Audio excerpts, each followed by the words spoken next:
আশা করছি আজকের এপিসোড আপনাদের অনেক ভালো লাগবে। বেশি কথা না বলে সবার আগে চলে যাব আজকের প্রথম ঘটনায়।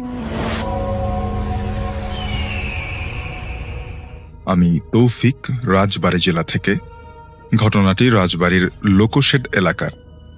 রাজবাড়িতে যারা থাকেন তারা অবশ্যই শুনেছেন যে এই জায়গাটি সম্বন্ধে, অর্থাৎ লোকশেড জায়গাটি সম্বন্ধে সবাই শুনেছেন। লোকশেড জায়গাটা 2020 সালে এসেও এখনো অজপাড়া গাই। রাজবাড়ির মেইন সদর থেকে মাত্র আধা কিলো দূরে। লোকশেড এলাকার মাঝ বরাবর চলে গেছে একটা রেল লাইন। লোকশেড অঞ্চলটা অনেক হন্টেড। 1971 সালে পাক বাহিনীরা বাঙালিদের এবং বাঙালিরা বিহারীদেরকে মেরে সেখানে একটা পুকুরের কুয়োর মধ্যে ফেলে দিত। অনেক সময় ক্রস ফায়ারের লাশ, বেওয়ারিশ লাশগুলো সেখানে দাফন করা হতো। প্রায় প্রতি বছর কেউ না কেউ ট্রেনে কাটা পড়ে মারা যেত, যার কারণে ওই লোকশেড অঞ্চলটা অনেক ভয়ঙ্কর। ওখানে একটা মুসলিম কবরস্থান এবং হিন্দুদের জন্য একটা শ্মশান আছে। কবরস্থানটা রেল লাইনের উত্তরে এবং শ্মশানটা দক্ষিণে। মূলত সেটা শ্মশান নয়, হিন্দুদের মধ্যে যারা রবিদাস গোত্রের তাদের পোড়ানো হয় না, তাদেরকে মাটিতে পুঁতে কবরের মতো দেয়া হয়, এবং যারা স্বর্গীয় প্রফেশনালি ডম মানে লাশ কাটা ঘরে যারা আর কি কাজ করেন, লাশ ছেঁড়ার কাজ করেন যারা, তাদের সেখানে দাফন করা হতো। সেই শ্মশানের মধ্যে বেশ কয়েকটা শত বছরের পুরনো মাদার গাছ ছিল। ওই শ্মশানের পাশ দিয়ে গ্রামের সবার আসা যাওয়ার জন্য ছোট্ট একটা মাটির রাস্তা ছিল। রাস্তার সাথেই ছিল শ্মশানের একটা বড় মাদার গাছ। গাছটা বড়ই অদ্ভুত দেখে, মনে হয় গাছটা তার 2 হাত প্রসারিত করে দাঁড়িয়ে আছে, এবং এই মাদার গাছের ডান পাশের ডালে প্রায় 25 জন লোক গলায় দড়ি পেঁচিয়ে ফাঁস নিয়ে মারা গেছে। কেন ফাঁস নিয়ে মারা গেল, কি কারণে মারা যায় তা কেউ বলতে পারে না। কেউ বিশ্বাস না করলে আমাদের রাজবাড়ির লোকশেড আসবেন। এই শ্মশান এবং কবরস্থানকে ঘিরে অনেক ঘটনা প্রচলিত আছে। এবার আসল ঘটনায় যাই। ঘটনার শিকার হয় লক্ষ্মীকোল গ্রামের আমার বন্ধুর এক চাচা। লোকশেড গ্রামের পাশেই তার শ্বশুর বাড়ি। চাচার স্ত্রী অন্তঃসত্ত্বা ছিল, মানে প্রেগনেন্ট ছিল। তাই মাঝে মধ্যে বন্ধুর চাচা তার স্ত্রীর সাথে তার শ্বশুর বাড়িতে থাকত। তেমনি এক রাতে চাচা তার শ্বশুর বাড়িতে ছিলেন। হঠাৎ খবর আসে তার মা খুব অসুস্থ। তাই চাচা তার বাড়ি লক্ষ্মীকোলের উদ্দেশ্যে রওনা হলেন। লোকশেড পার হয়ে লক্ষ্মীকোল চাচা শর্টকাট পথ হিসেবে লোকশেড এলাকা দিয়ে রওনা হয়। রাত তখন প্রায় 12টার বেশি বাজে। উনি রাস্তা দিয়ে হেঁটে হেঁটে লোকশেডের গ্রামের খুব কাছাকাছি চলে আসে। পূর্ণিমার রাত ছিল, কিন্তু আকাশে মেঘ থাকার কারণে জ্যোৎস্নার আলো ছিল না। বেশ ভালো অন্ধকার ছিল। ওই অঞ্চলটা ঝোপঝাড় টাইপের, তাই রাতে এমনিতেই অন্ধকার থাকে। উনি যখন লোকশেডের সেই শ্মশানের প্রায় কাছাকাছি, তিনি দেখলেন কিছু একটা ওই মাদার গাছে ঝুলছে। চাচা মনে করলেন হবে কিছু একটা, হয়তো গাছের ডাল। শ্মশানের 4-5টা কেমন যেন গুমোট একটা অন্ধকার, সাথে তার কোনো লাইটও নেই। উনি আস্তে আস্তে পথ দিয়ে হেঁটে যাচ্ছিলেন। মাদার গাছের কাছে যাওয়ার সাথে সাথে উনি কিছু একটার সাথে জোরে ধাক্কা খেয়ে 2-3 হাত সামনে গিয়ে পড়ে যান। তখন উনি পেছনের দিকে ব্যাক করে একটা ফিগারের মতো কিছু একটা ঝুলছে এমনটা দেখতে পান। ঝুলার ব্যাপারটা হলো যে ওনার সাথে ওই জিনিসটার ধাক্কা লেগেছিল, এই কারণে ফিগারটা ঝুলছে, অর্থাৎ দুলছে।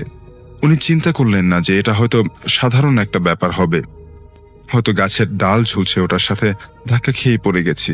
চাচা খুব ভালো করে লক্ষ্য করলেন এবং দেখলেন না, এটা হিউম্যান ফিগারের, অর্থাৎ মানুষের মতো একটা বডি জাস্ট ঝুলছে ওনার সামনে, যেই ডালে প্রতিনিয়তই মানুষ ফাঁস নিয়ে মারা যেত। এবার চাচা প্রচন্ড ভয় পেলেন এবং চিৎকার দিয়ে 2-3 হাত সামনে গিয়ে পড়ে গেলেন এবং বুকে হাত দিয়ে বসে পড়লেন। ওনার চিৎকার শুনে কিছুক্ষণ পরে 2টা লোক বের হয়ে আসে, এবং যে লোক 2টা এসেছিল তারা তাদের পরিচিত ছিল, অর্থাৎ চাচার পরিচিত ছিল। যেহেতু তার শ্বশুর বাড়ি থেকে তার বাড়ি খুব বেশি দূরে নয়, মাত্র 2 কিলোমিটার, তারা এসে বলল, ভাই এত রাতে আপনি এখানে কি করছেন? তখন চাচা বললেন যে আমি আমার শ্বশুর বাড়ি থেকে ফিরছিলাম, তবে আমি একটা কিছুর সাথে ধাক্কা খেয়ে এখানে পড়ে গেছি, এবং সেটা আমি 2 বার দেখেছি, এবং সেটা ঝুলছে। লোক 2টা বলল কই? তখন 3 জন একসাথে তাকালো এবং দেখলো হ্যাঁ, একটা হিউম্যান ফিগার, অর্থাৎ মানুষের বডি সেখানে ঝুলছে। এটা ভালো করে দেখার জন্য বাকি 2 জন কাছে গেল এবং দেখলো হ্যাঁ এটা মানুষের দেহ সেখানে ঝুলছে। তারপর তাদের চেঁচামেচিতে আরো অনেকজন চলে আসলো এবং বাড়ির আশেপাশে যত লোক ছিল তারাও চলে আসে এবং ওই লোকশেড এলাকার একটা হিন্দু মেয়ে ওই মাদার গাছের পশ্চিম পাশের ডালের সাথে গলায় ফাঁস দিয়ে সুইসাইড করেছে এবং বন্ধুর চাচাও মেয়েটিকে চিনতে পারল, কারণ মেয়েটা তাদের এলাকার হাই স্কুলে পড়তো। সেখানে অনেক রাত হয়ে যায়। তারপর যে ঘটনাটা ঘটলো, উনি বাড়ির পথে রওনা হলেন। তখন রাত প্রায় 1:30 মতো বেজে গেছে। ওই পরিচিত দুইটা লোক বলল, ভাই এখানে যে বিষয়টা ঘটে গেল আপনি একা যেতে পারবেন না, একটা ভয়ের ঘটনা ঘটে গেল, স্বাভাবিক ভয় পাওয়ারই কথা। চাচা বললেন না আমি একাই যেতে পারবো। তারপর উনি রেল লাইন ক্রস করে কাঁচা রাস্তা দিয়ে হাঁটা শুরু করলেন। এখন সামনে যে রাস্তা দিয়ে যেতে হবে, সামনে বাম পাশ দিয়ে বিশাল সেই পুকুর এবং পুকুরের একপাশে বড় একটা কুয়ো, যেখানে 71-এর অনেক লাশ এবং 42 অনেক লাশ ফেলে রাখা হতো এবং রাস্তার দুই পাশে অনেক ঝোপঝাড় ও বড় বড় গাছ এবং তার একটু সামনেই কবরস্থান। কবরস্থানটা এমন যে কাঁচা রাস্তা সোজা সামনে চলে গেছে এবং সেই রাস্তার দুই পাশে কবর এবং অনেক গাছপালা। এই কবরস্থানটা অনেক ভয়ানক, কারণ একটা কবর হয়েছিল 1998 সালে। সেই ব্যক্তিটা ব্ল্যাক ম্যাজিক করত, অর্থাৎ কালো জাদু তিনি করতেন। মরার পরে তাকে দাফন করার জন্য রাতেই এই কবরস্থানে কবর দেওয়া হয়, কিন্তু কবরটা বারবার ছোট হয়ে যেত। যারা কবর খোঁড়ে তারা 3 বার কবর খুঁড়েছিল, কিন্তু কবরটা বারবার ছোট হয়ে আসছিল। পরে তাকে হাঁটু ভাঁজ করে কবর দেওয়া হয়েছিল। ওই কবরস্থান থেকে ভয় পেয়েছে লোকশেডের সহ আশেপাশের অনেক লোকের দেখা পাওয়া যায়। উনি যখন ওই কবরের কাছাকাছি, তিনি দেখলেন কবরস্থানের মাঝ বরাবর রাস্তায় একটা লাশের খাটিয়া এবং সাদা কাফনে জড়ানো একটা লাশ। চাচা খুব সাহসী ছিল, কিন্তু কিছুক্ষণ আগে যে ঘটনাটা ঘটেছিল তাতে চাচার সাহস ক্রমশ কমে আসছে। তারপর তিনি সাহস করে সামনের দিকে এগিয়ে যাচ্ছিলেন। খাটিয়াটা রাস্তায় এমনভাবে রাখা যে পুরো রাস্তা জুড়ে পড়ে আছে, আর রাস্তাটা ছিল অনেক ছোট। এখন খাটিয়ার উপর দিয়ে যাওয়াও তো সম্ভব না। উনি এবার কবরস্থানের মধ্যে ঢুকে এবং চিন্তা করে কবরস্থানের ভিতর দিয়ে ঘুরে তারপর রাস্তায় উঠবে। হঠাৎ একটা ভাঙা কবর এসে পড়ে যায় এবং হঠাৎ করে আকাশ বাতাস কাঁপিয়ে ঘূর্ণিঝড়ের মতো একটা বাতাস বইতে শুরু করে। চাচা কবর থেকে ওঠার চেষ্টা করে, কিন্তু এ কি মনে হচ্ছিল চাচার পা কে যেন ভিতর থেকে টেনে ধরে আছে। চাচা অনেক চেষ্টা করছে, কিন্তু কিছুতেই চাচা পা তুলতে পারছে না। হঠাৎ করে একটা নাকি স্বরে কান্না চাচার কানে ভেসে আসলো। চাচা দেখলেন প্রচন্ড একটা বাতাসে ওই খাটিয়া লাশের উপর খাটিয়ার লাশের কাপড়টা লাশের শরীর থেকে খুলে গেল এবং খাটিয়ার ভেতর থেকে একটা লাশ যেটা শোয়া ছিল সেটা উঠে বসলো এবং ঘাড় ঘুরিয়ে চাচার দিকে তাকালো। এরপর চাচা দেখলেন, তার জন্য চাচা কেন কোনো মানুষই প্রস্তুত থাকার কথা না। চাচা দেখলো ওই খাটিয়ায় উঠে বসার লাশটা আর কেউ নয়, একটু আগে শ্মশানে মাদার গাছে ফাঁস দিয়ে ঝুলতে থাকা সেই মেয়েটা। ভয়ঙ্করভাবে তার দিকে তাকিয়ে আছে এবং একটা ন্যাকা স্বরে কাঁদছে। ওদিকে ওই লাশ, এদিকে কবরের ভেতর থেকে তার পা কে যেন টেনে ধরে আছে। অনেক প্যারাপেরি করে চাচা উঠতে পারেননি। হঠাৎ করে চাচা জ্ঞান হারিয়ে পড়ে যান। তারপর বন্ধুর চাচার সাথে কি ঘটেছিল চাচার আর কিছুই মনে পড়ে না। জ্ঞান ফিরে চাচা নিজেকে আবিষ্কার করেন তার শ্বশুর বাড়িতে। ওই দিন রাতে চাচাকে খুঁজে পায় ওই পুকুরের সেই কুয়োর কাছাকাছি। চাচা বলছিলেন তিনি জ্ঞান হারানোর আগ পর্যন্ত ভাঙা কবরের কাছেই ছিল, কিন্তু পুকুরের ওই পাশে কুয়োর কাছে কেন তাকে খুঁজে পাওয়া গেল সেটা চাচার মনে আজও প্রশ্ন। আর এই ঘটনার ব্যাখ্যা চাচা আজও মেলাতে পারেননি। আপনারা কেউ যদি ব্যাখ্যা দিতে পারেন তাহলে আমাকে জানাবেন, এবং লোকশেড নিয়ে আরো অনেক ঘটনা আছে, আমি পরে লিখে পাঠাবো। আজ এ পর্যন্তই, সবাই ভালো থাকবেন। এই ঘটনাটি বেশ অদ্ভুত এবং ঘটনাটির সূত্রপাত একটি শ্মশান থেকে। আর শ্মশানের ঘটনা নিশ্চয়ই আপনাদের ভালো লাগবে। ঘটনাটির সময়কাল 1977 কি 78 সালের দিকে। ওই সময় তার বয়স ছিল 50 বছর বা তার কিছু বেশি। আর এই খালিয়াজুড়ি যেখানে, সেখানেই 12 মাসই ব্যবহার করা যায় এমন একটি শ্মশান রয়েছে, যা খালিয়াজুড়ির পূর্ব দিকে অবস্থিত। এই শ্মশানের নামেই ওই জায়গাটার নামকরণ করা হয়েছে। জায়গাটির নাম হচ্ছে শ্মশানখোলা। এর আশেপাশের প্রায় ৩ থেকে ৪টি গ্রামের মানুষ এই শ্মশানটি ব্যবহার করে থাকেন। তো এই শ্মশানের পাশে কিছুটা পূর্ব দিকে একটি খাল রয়েছে। এই খালটির নাম বড়ইপুরি খাল। এই বড়ইপুরি খাল এখনো রয়েছে। আপনারা যে কেউ সেখানে গিয়ে এই খালটি দেখতে পারবেন, কারণ এই নামেই খালটি পরিচিত। তো ওনার বন্ধুর দাদা গঙ্গাচরণ, ওনার খুব শখ ছিল মাছ ধরা। উনি খুব সাহসী মানুষ ছিলেন। ধরুন যে রাতে বৃষ্টি হতো, ওই রাতে ওনার মাছ ধরার নেশা চাপতো খুব বেশি, কারণ রাতে বৃষ্টি হলে নাকি মাছ বেশি পাওয়া যায়। আর এই কারণে বৃষ্টির রাতে তিনি মাছ ধরতে বেশি পছন্দ করতেন। তো উনি বেশ সাহসী হওয়ার জন্য ভূত প্রেত তেমন বিশ্বাস করতেন না। আর বিশ্বাস না করার কারণে এমন একটি কাজ করতেন যেটা মোটামুটি আমাদের কাছে শুনলে অবাকই লাগবে। আমরা জানি যে শ্মশানে যখন কোনো লাশ পোড়ানো হয়, ওই লাশের ব্যবহৃত বিভিন্ন জিনিস সেখানে ফেলে দেয়া হয়। যেমন তার ব্যবহৃত বালিশ, কাঁথা, লেপ, তোশক বা বিভিন্ন জামা কাপড়, এগুলো কিন্তু ফেলে দেওয়া হয়। আপনারা হয়তোবা জানেন সেটি। তো গঙ্গাচরণ দাদা তিনি যে কাজটি করতেন, যে যখন মাছ ধরতে ধরতে ক্লান্ত হয়ে যেতেন, তখন তিনি ওই শ্মশানের কাছে যেতেন। শ্মশানের ওখানে যে শেড ছিল, ওই শেডে তিনি বিশ্রাম নিতেন। আর বিশ্রাম নেওয়ার জন্য তিনি যে কাজটি করতেন, এই মৃত মানুষের ফেলে যাওয়া কাঁথা, বালিশ, লেপ, কম্বল, এইগুলো উনি সংগ্রহ করে ওই শ্মশানের কাছে থাকা একটি শেডে তিনি সেই জায়গায় কিছু সময় ঘুমাতেন। এইরকম একটা কাজের চিন্তা, এটা তো আমাদের মাথায় আসতে পারে না, কিন্তু উনি এতটা সাহসী ছিলেন। তো এক রাতে বৃষ্টি হচ্ছিল, তিনিও বেরিয়ে পড়েন মাছ ধরতে। বেশ কিছু মাছ ধরেন। তো চিন্তা করেন যে ঘুম আসছে, আর ঘুম যেহেতু আসছে, ঘুমের জায়গাটা তো উনি ফিক্সড করেই রেখেছিলেন, অদ্ভুত প্রকৃতির ঘুম। তিনি শ্মশানের ওখানে চলে যান। আর উনি আগে থেকেই ওই কিছু লেপ, কাঁথা, বালিশ সংগ্রহ করে রেখেছিলেন এবং একটা জায়গায় রেখে দিয়েছিলেন, যাতে করে বৃষ্টিতে ভিজে না যায়। যার কারণে ওটা শুকনোই ছিল। তিনি ওইখানে এসে কম্বলে বা ওই তোশক খুলে কম্বল গায়ে দিয়ে, যেহেতু বৃষ্টি পড়ছিল, একটু মানে শীত ছিল না, গরমই ছিল গরমের সময়, কিন্তু যেহেতু বৃষ্টি হচ্ছিল বেশ ঠান্ডা ছিল। চারদিক থেকে বাতাস আসছিল, ফাঁকা জায়গা, 3 দিকে ফাঁকা, একদিকে ওই শেডের ওয়াল ছিল। তো যাই হোক, বেশ ঠান্ডা লাগছিল। উনি কম্বল গায়ে জড়িয়ে শুয়ে পড়েছেন। ওই সময় তো আসলে ওরকম লাইট ছিল না সেখানে। রাত আনুমানিক 2টো কি 3টা বাজে। হঠাৎ ওনার ঘুম ভেঙে যায় বজ্রপাতের শব্দে। ওই সময় বিজলির আলোতে তিনি দেখতে পান ওনার পাশে একজন লোক ঘুমিয়ে আছে। তিনিও ওই শ্মশানের বালিশ, কাঁথা, তোশক এগুলো সংগ্রহ করে তার পাশে ঘুমিয়ে আছেন। উনি ভাবলেন, কি ব্যাপার, এটাকে আগে তো একে কখনো দেখিনি, এতদিন ধরে এখানে ঘুমাচ্ছি, এ আবার কি আমার এখানে ভাগ বসাতে আসলো নাকি ঘুমের?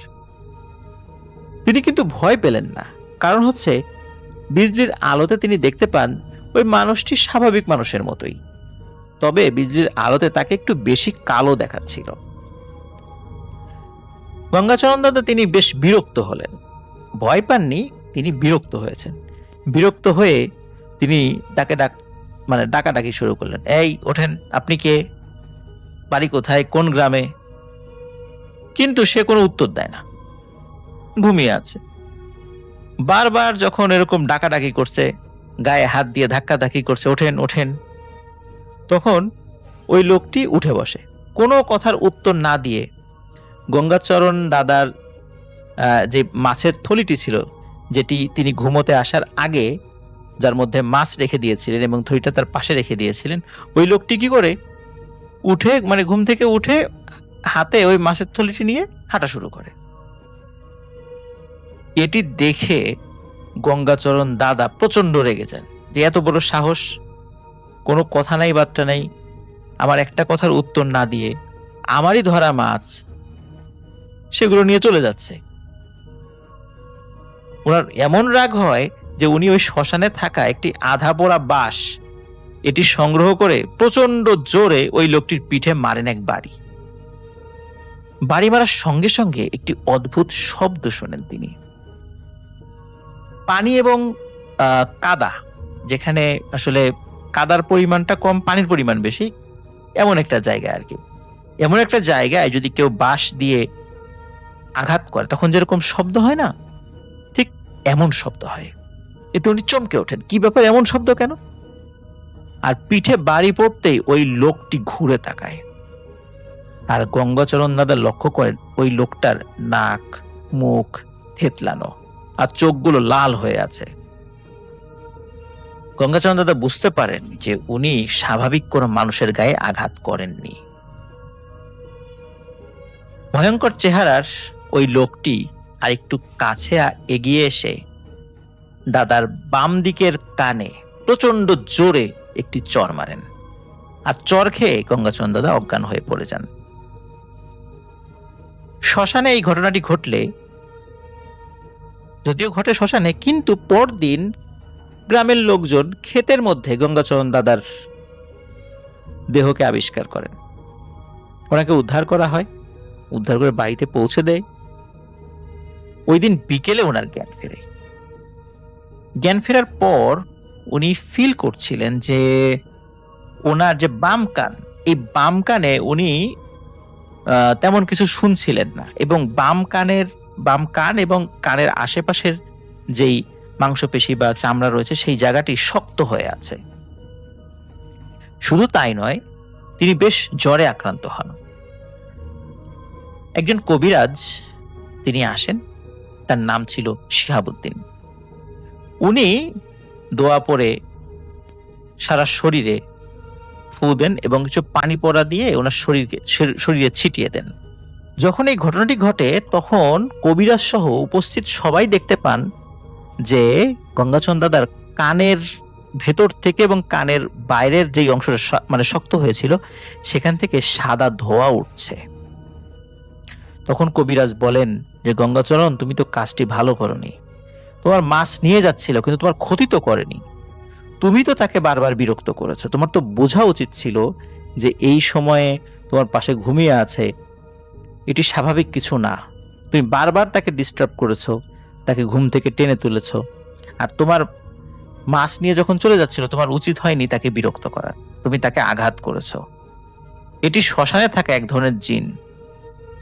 এটি এমন এক ধরনের জিন, এটি সাধারণত মানুষের ক্ষতি করে না যদি না তাকে বিরক্ত করা হয়, কিন্তু তুমি তাকে বিরক্ত করেছো। সে কিন্তু শুরুতে তোমাকে বিরক্ত করেনি, তোমার বিরক্তির কারণে সে তোমার মাছ নিয়ে চলে যাচ্ছিল, আর কোনো ক্ষতি করতো না, কিন্তু তারপরেও তুমি তাকে আঘাত করেছো। এই কারণেই ওই জিনটি তোমার এক কানকে নষ্ট করে দিয়েছে। তোমাকে সে জানে মেরে ফেলতে পারতো, কিন্তু সে সেটি করেনি। কিন্তু সমস্যার সমাধান তো এখানে হচ্ছে না, কারণ গঙ্গাচরণ দাদা তো কানে শুনতে পাচ্ছেন না। এর সমাধানটা কি? তখন কবিরাজ শিহাবুদ্দিন উনি একটি সমাধানের পথ বাতলে দেন। তিনি বলেন যে একটি মাত্র পথ আছে, সেটি হচ্ছে যে 7 দিন পর অমাবস্যার রাত, এই অমাবস্যার রাতে আশেপাশের যেই গ্রামগুলোর নামের শেষে পুর রয়েছে, যেমন আমাদের বিভিন্ন জেলার নাম রয়েছে রংপুর, দিনাজপুর, তাই না, এমন রয়েছে, যেমন পিরোজপুর, ঠিক এমন আশেপাশে যে গ্রামগুলো পুর দিয়ে রয়েছে, ওই অমাবস্যার রাতে ওই 5টি গ্রাম থেকে এক রাতের মধ্যে মাটি সংগ্রহ করতে হবে, এবং এই মাটির প্রলেপ, এই 5টি গ্রামের মাটির এক জায়গা করে মাটির প্রলেপ গঙ্গাচরণ দাদার কানে এবং কানের আশেপাশে দিতে হবে, তাহলে ঠিক হয়ে যাবে। কিন্তু সমস্যা বেঁধে গেল একটা বিষয় নিয়ে। কবিরাজ বলল এই কাজটি অন্য কেউ করলে হবে না, গঙ্গাচরণ দাদারকে মানে তাকেই করতে হবে। কি আর করা, 7 দিন পর অমাবস্যার রাতে গঙ্গাচরণ দাদা নিজেই মাটি সংগ্রহ করতে বের হয়ে যান। কবিরাজ শিহাবুদ্দিন কিন্তু গঙ্গাচরণ দাদার বাড়িতে অপেক্ষা করছিলেন সংগ্রহ করে আসবেন, কারণ ওই রাতেই তাকে সূর্যোদয়ের আগেই এই মাটি দিয়ে প্রলেপ দিতে হবে। তবে যাওয়ার আগে কবিরাজ শিহাবুদ্দিন পোড়া তেল গঙ্গাচরণ দাদার শরীরে মাখিয়ে দেন, যাতে কোনো প্রকার অপশক্তি তাকে ক্ষতি করতে না পারে। তো উনি মাটি সংগ্রহ করতে করতে যখন 4 নাম্বার গ্রাম সেখানে গিয়েছেন, গ্রামের নাম ছিল হচ্ছে আদমপুর।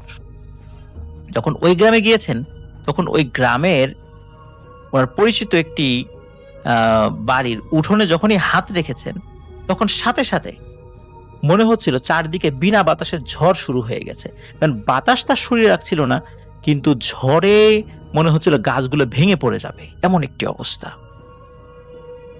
এবং উনি শুনতে পান ভয়াবহ কিছু শব্দ, গুম গুম শব্দ, তারপরে মনে হচ্ছে যে ভয়ানক বাজখাই কণ্ঠে কেউ কথা বলছে এমনটি, কিন্তু সে কথাগুলো অস্পষ্ট, বোঝা যাচ্ছে না। এবং গাছপালা মনে হচ্ছে উড়ি নিয়ে যাবে, কিন্তু কোনো বাতাস ওনার কিন্তু গায়ে লাগছে না। উনি বুঝতে পারেন এটা কোনো মায়াঝড়, যা ওই জিনটা করে যাচ্ছে এবং তাকে মাটি নিতে দেবে না, তাকে ভয় দেখাচ্ছে। শেষ গ্রাম অর্থাৎ 5 নম্বর গ্রাম, গ্রামের নাম ছিল ভল্লভপুর। ওই গ্রামে যখন তিনি পৌঁছান তখনও তিনি মাটি নেননি। গ্রামে পৌঁছানো মাত্রই হাতি, সিংহ, বাঘ ইত্যাদির ভয়ঙ্কর গর্জন শুনতে পান। আর ওই বাতাসহীন ঝড় তো চলছেই। তিনি সাহস করে ভল্লভপুর গ্রামের মাটি সংগ্রহ করে খুব দ্রুত খালিয়াজুরি ওনার গ্রামে এসে ওনার বাড়ির উঠোনে চিৎকার দিয়ে অজ্ঞান হয়ে পড়ে যান। তো ওই রাতেই ওনার জন্য ওই কবিরাজ তো অপেক্ষা করছিলেন আগে থেকেই। তিনি ওনার জ্ঞান ফিরিয়ে ওনার কাছে থাকা এক প্রকার লাল রঙের তরল ওই মাটিগুলোতে মিশিয়ে ফেলেন। মিশিয়ে গঙ্গাচরণ দাদার কানে দেওয়ার জন্য এক ধরনের প্রলেপ তৈরি করেন এবং কানের আশেপাশে জায়গাটি শক্ত হয়েছিল সেইখানে লাগিয়ে দেন এবং ওনাকে ঘুমিয়ে পড়তে বলেন। অদ্ভুত ব্যাপার, পরদিন সকালে ঘুম থেকে উঠে তিনি অনুভব করেন যে তার কান একদম স্বাভাবিক, তিনি কানে আগের মতো শুনছেন এবং ওই কানের আশেপাশে যে জায়গাটা শক্ত হয়ে গিয়েছিল বা কান শক্ত হয়ে গিয়েছিল সেটা কিন্তু নাই, একদম স্বাভাবিক হয়ে গেছে। এরপর থেকে তিনি রাতে আর মাছ ধরতে যেতেন না।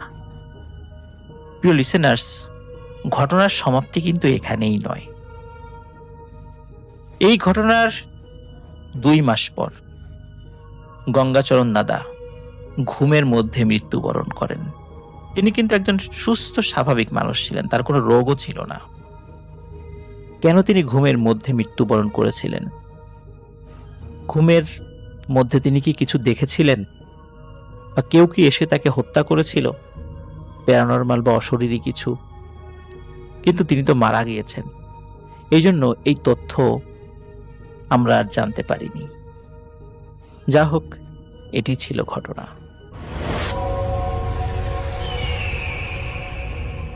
আসসালামু আলাইকুম রাসেল ভাই, আশা করছি আপনি ভালো আছেন, কারণ আমি জানি আপনি সব সময় ভালোর তলায় আছেন। তো রাসেল ভাই, আমি শাকিল আহমেদ লালমনিরহাট জেলা থেকে আপনাকে ঘটনা পাঠাচ্ছি। আর আজকে যেই ঘটনাটি আমি আপনার সঙ্গে শেয়ার করব, এই ঘটনাটা রংপুর জেলার বদরগঞ্জ উপজেলার একটি ঘটনা। ঘটনাটা আমার একজন বন্ধু পাঠিয়েছিল, ঠিক সে যেভাবে পাঠিয়েছে আমি সেভাবেই বলার চেষ্টা করছি। ঘটনাটা আজ থেকে প্রায় 25 বছর আগের। তখন আমি সবেমাত্র 9ম শ্রেণীর ছাত্র।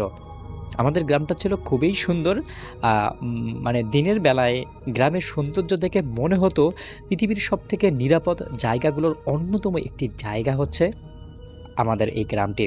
কিন্তু রাত নামলেই সেই একই গ্রাম যেন এক অন্য জগতে রূপ নিত। গ্রামের এমন একটা দৃশ্য হতো যেন মনে হতো কোনো একটা ভুতুরে বাড়ির মধ্যে ঢুকে গেছে। যাই হোক, আমার ফুপুর বাড়ি ছিল আমাদের বাড়ি থেকে প্রায় 25 কিলোমিটার দূরে। বাড়িটার পিছনে বিশাল বড় একটা সুপারির বাগান ছিল। আর এই ফুপুর বাড়িটাকে নিয়েই আমার আজকের ঘটনা। যেই সুপারির বাগানটার কথা বললাম, সেই সুপারির বাগানের মাঝখানে দাঁড়িয়েছিল একটা প্রাচীনতম গাব গাছ। গাব গাছ হয়তো আপনারা অনেকেই চিনে থাকবেন, ওই কেমন এটা ফল খায়, আবার কেউ খায় না। কিন্তু এই গাব গাছ অনেক উপকারী একটা গাছ, ওষুধি একটা গাছ। গাছটি এতটাই পুরনো ছিল যে গ্রামের সব থেকে বয়স্ক মানুষও বলতে পারেন না এই গাছটার কত বছর বয়স হয়েছে। গাছটি নিয়ে অনেক রকমের মানে প্রাচীনতম ঘটনা আমি শুনেছি, কিন্তু সবথেকে ভয়ানক একটা বিষয় হচ্ছে যে অনেকেই বলতো রাতের বেলায় গাছের নিচে সাদা কাপড় পরা একজন বৃদ্ধ লোক বসে থাকতে দেখা যায়। কেউ বলতো সেখানে আগুনের গোলা বেরিয়ে যায়, আবার কেউ দাবি করত গভীর রাতে গাছের ডাল থেকে মানুষের কান্নার শব্দ শোনা যায়। আবার মাঝে মাঝে নাকি কেউ দেখতো যে গাছটা পুরো মানে ভেঙে গেছে, কিন্তু পরদিন সকালে সব ঠিকঠাকই আছে। এসব কথা আমরা ছোটবেলা থেকেই শুনে এলেও কখনো গুরুত্ব দেইনি, কারণ রাসেল ভাই বর্তমান যুগে আসলে জিন ভূত এই সমস্যাটা কিন্তু মানে আমাদের কাছে তেমন ইম্পর্টেন্সে না। কিন্তু সমস্যা শুরু হয় আমার ফুফাতো বোন মেহরিনকে ঘিরে। মেহরিন ছিল খুবই শান্ত স্বভাবের একটা মেয়ে, দেখতে খুবই সুন্দর, ভদ্র এবং ধর্মভীরু একটা মেয়ে। সবসময় হিজাব পরতো, সবসময় চেষ্টা করতো নিজেকে আড়াল করে রাখতে। আর এমন একটা মেয়েকে গ্রামের সব মহিলারাই খুব ভালোবাসত। কিন্তু হঠাৎ করেই তার জীবনে একের পর এক সব অদ্ভুত ঘটনা ঘটতে থাকে, যা তার জীবনটাকে একদমই পরিবর্তন করে দেয়। প্রথম দিকে বিষয়গুলো তেমন গুরুত্ব পায়নি, যেমন রাতে হঠাৎ করে ঘুম ভেঙে যাওয়া, হঠাৎ করে ভয় পাওয়া কিংবা দুঃস্বপ্ন দেখা। আবার মাঝে মধ্যে হঠাৎ করে রাতের বেলা বারান্দায় বসে থাকা। সব কিছুই প্রথম দিকে স্বাভাবিক মনে হয়েছিল, কিন্তু কয়েক সপ্তাহের মধ্যে পরিস্থিতি এতটাই ভয়ানক রূপ নিতে শুরু করলো যে পুরো বাড়ির ঘুম হারাম হয়ে যায়। একদিন ভোরে ফুপু ঘুম থেকে উঠে দেখেন মেহরিন উঠানের মধ্যে, মানে উঠানের একদম মাঝখানে দাঁড়িয়ে আনমনা হয়ে তাকিয়ে আছে। তার চোখগুলো খোলা, কিন্তু যেন মনে হচ্ছে সে ওখানে একদম নিস্তির অবস্থায় চোখ খুলে খুলে ঘুমাচ্ছে। ফুপু ডাকতেই মেহরিন কোনো সাড়া দিল না। আবার ডাকলো, কোনো সাড়া দিল না। এরপর ফুপু কাছে গিয়ে কাঁধে হাত রাখতেই মেহরিন ধীরে ধীরে মাথা ঘুরিয়ে তাকালো। মনে হচ্ছে যে স্লো মোশনে সে মাথা ঘুরিয়ে ফুপুর দিকে তাকিয়েছে।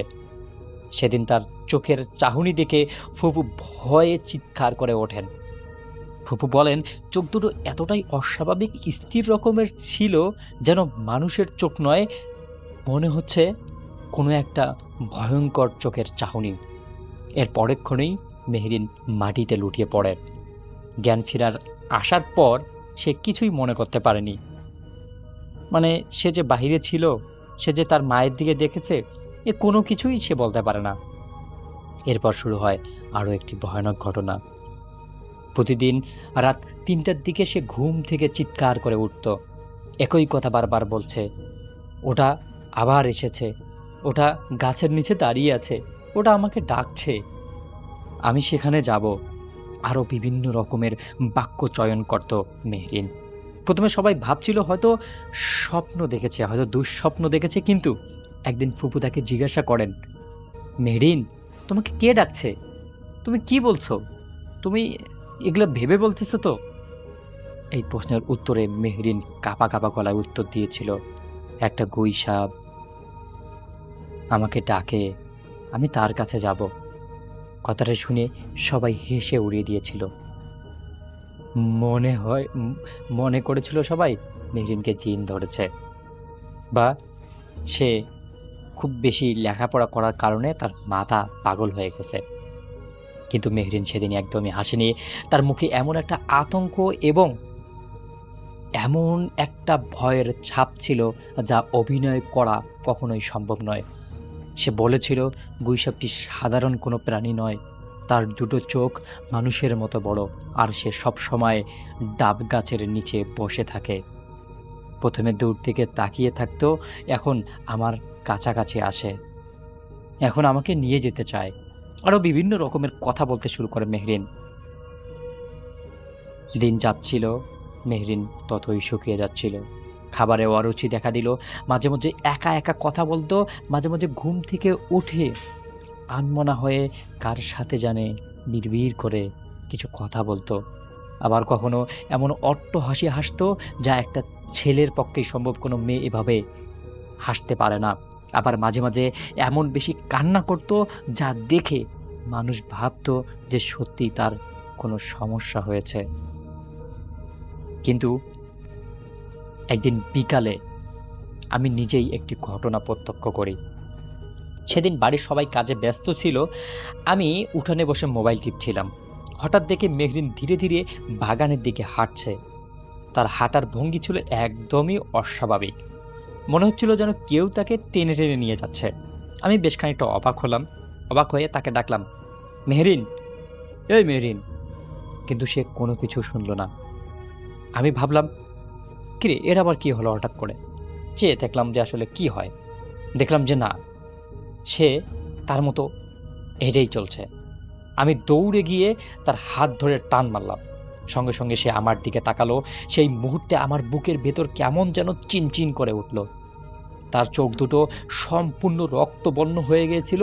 আমি ভয়ে তাৎক্ষণিকভাবে তার হাতটা ছেড়ে দেই এবং তার পরক্ষণেই সে স্বাভাবিক হয়ে গেল। আশ্চর্য হয়ে আমার দিকে তাকিয়ে জিজ্ঞাসা করলো, ভাইয়া, কি হয়েছে? তুমি এভাবে আমার দিকে তাকিয়ে আছো কেন?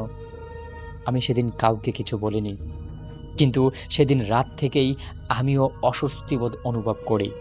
রাত গভীর হলেই বাড়ির পিছন থেকে একটা অস্বাভাবিক শব্দ আসতে শুরু করে। মনে হতো কেউ শুকনো পাতার উপর দিয়ে হাঁটছে, আবার কখনো কখনো মনে হতো কোনো ভারী প্রাণী সুপারির বাগানের উপর ঘুরে বেড়াচ্ছে। অনেক কবার সাহস করে জানালার দিকে তাকিয়েছিলাম, কিন্তু তেমন কোনো কিছুই দেখতে পারিনি। পুরো ফুফুর বাড়িটাই আমার কাছে একটা অদ্ভুত বাড়ি হিসেবে পরিচিত হয়। তারপর এলো সেই ভয়ানক রাত, যেই রাতে পুরো পরিবার নিশ্চিত হয় যে মেহরিনের সাথে যেই বিষয়গুলো হচ্ছে সেই বিষয়গুলো একদমই স্বাভাবিক নয়। একদিন মাঝরাতে হঠাৎ করেই চিৎকার করে মেহরিনের ঘুম ভেঙে যায়। সবাই দৌড় দিয়ে মেহরিনের বাড়ি চলে যায়। সেদিন আমি ফুফুর বাড়িতেই ছিলাম। ঘরে ঢুকে আমরা যা দেখলাম তা আজও আমি ভুলতে পারিনি। দেখলাম মেহরিন বিছানার উপর বসে আছে, তার লম্বা চুলগুলো মুখের সামনে ঝুলে আছে, মাথা নিচু, কিন্তু সে কথা বলছে। মানে হরহর টাইপের যেই রকম কিছু মানে অবয়ব আছে, ঠিক সেই রকম টাইপের হয়ে আছে।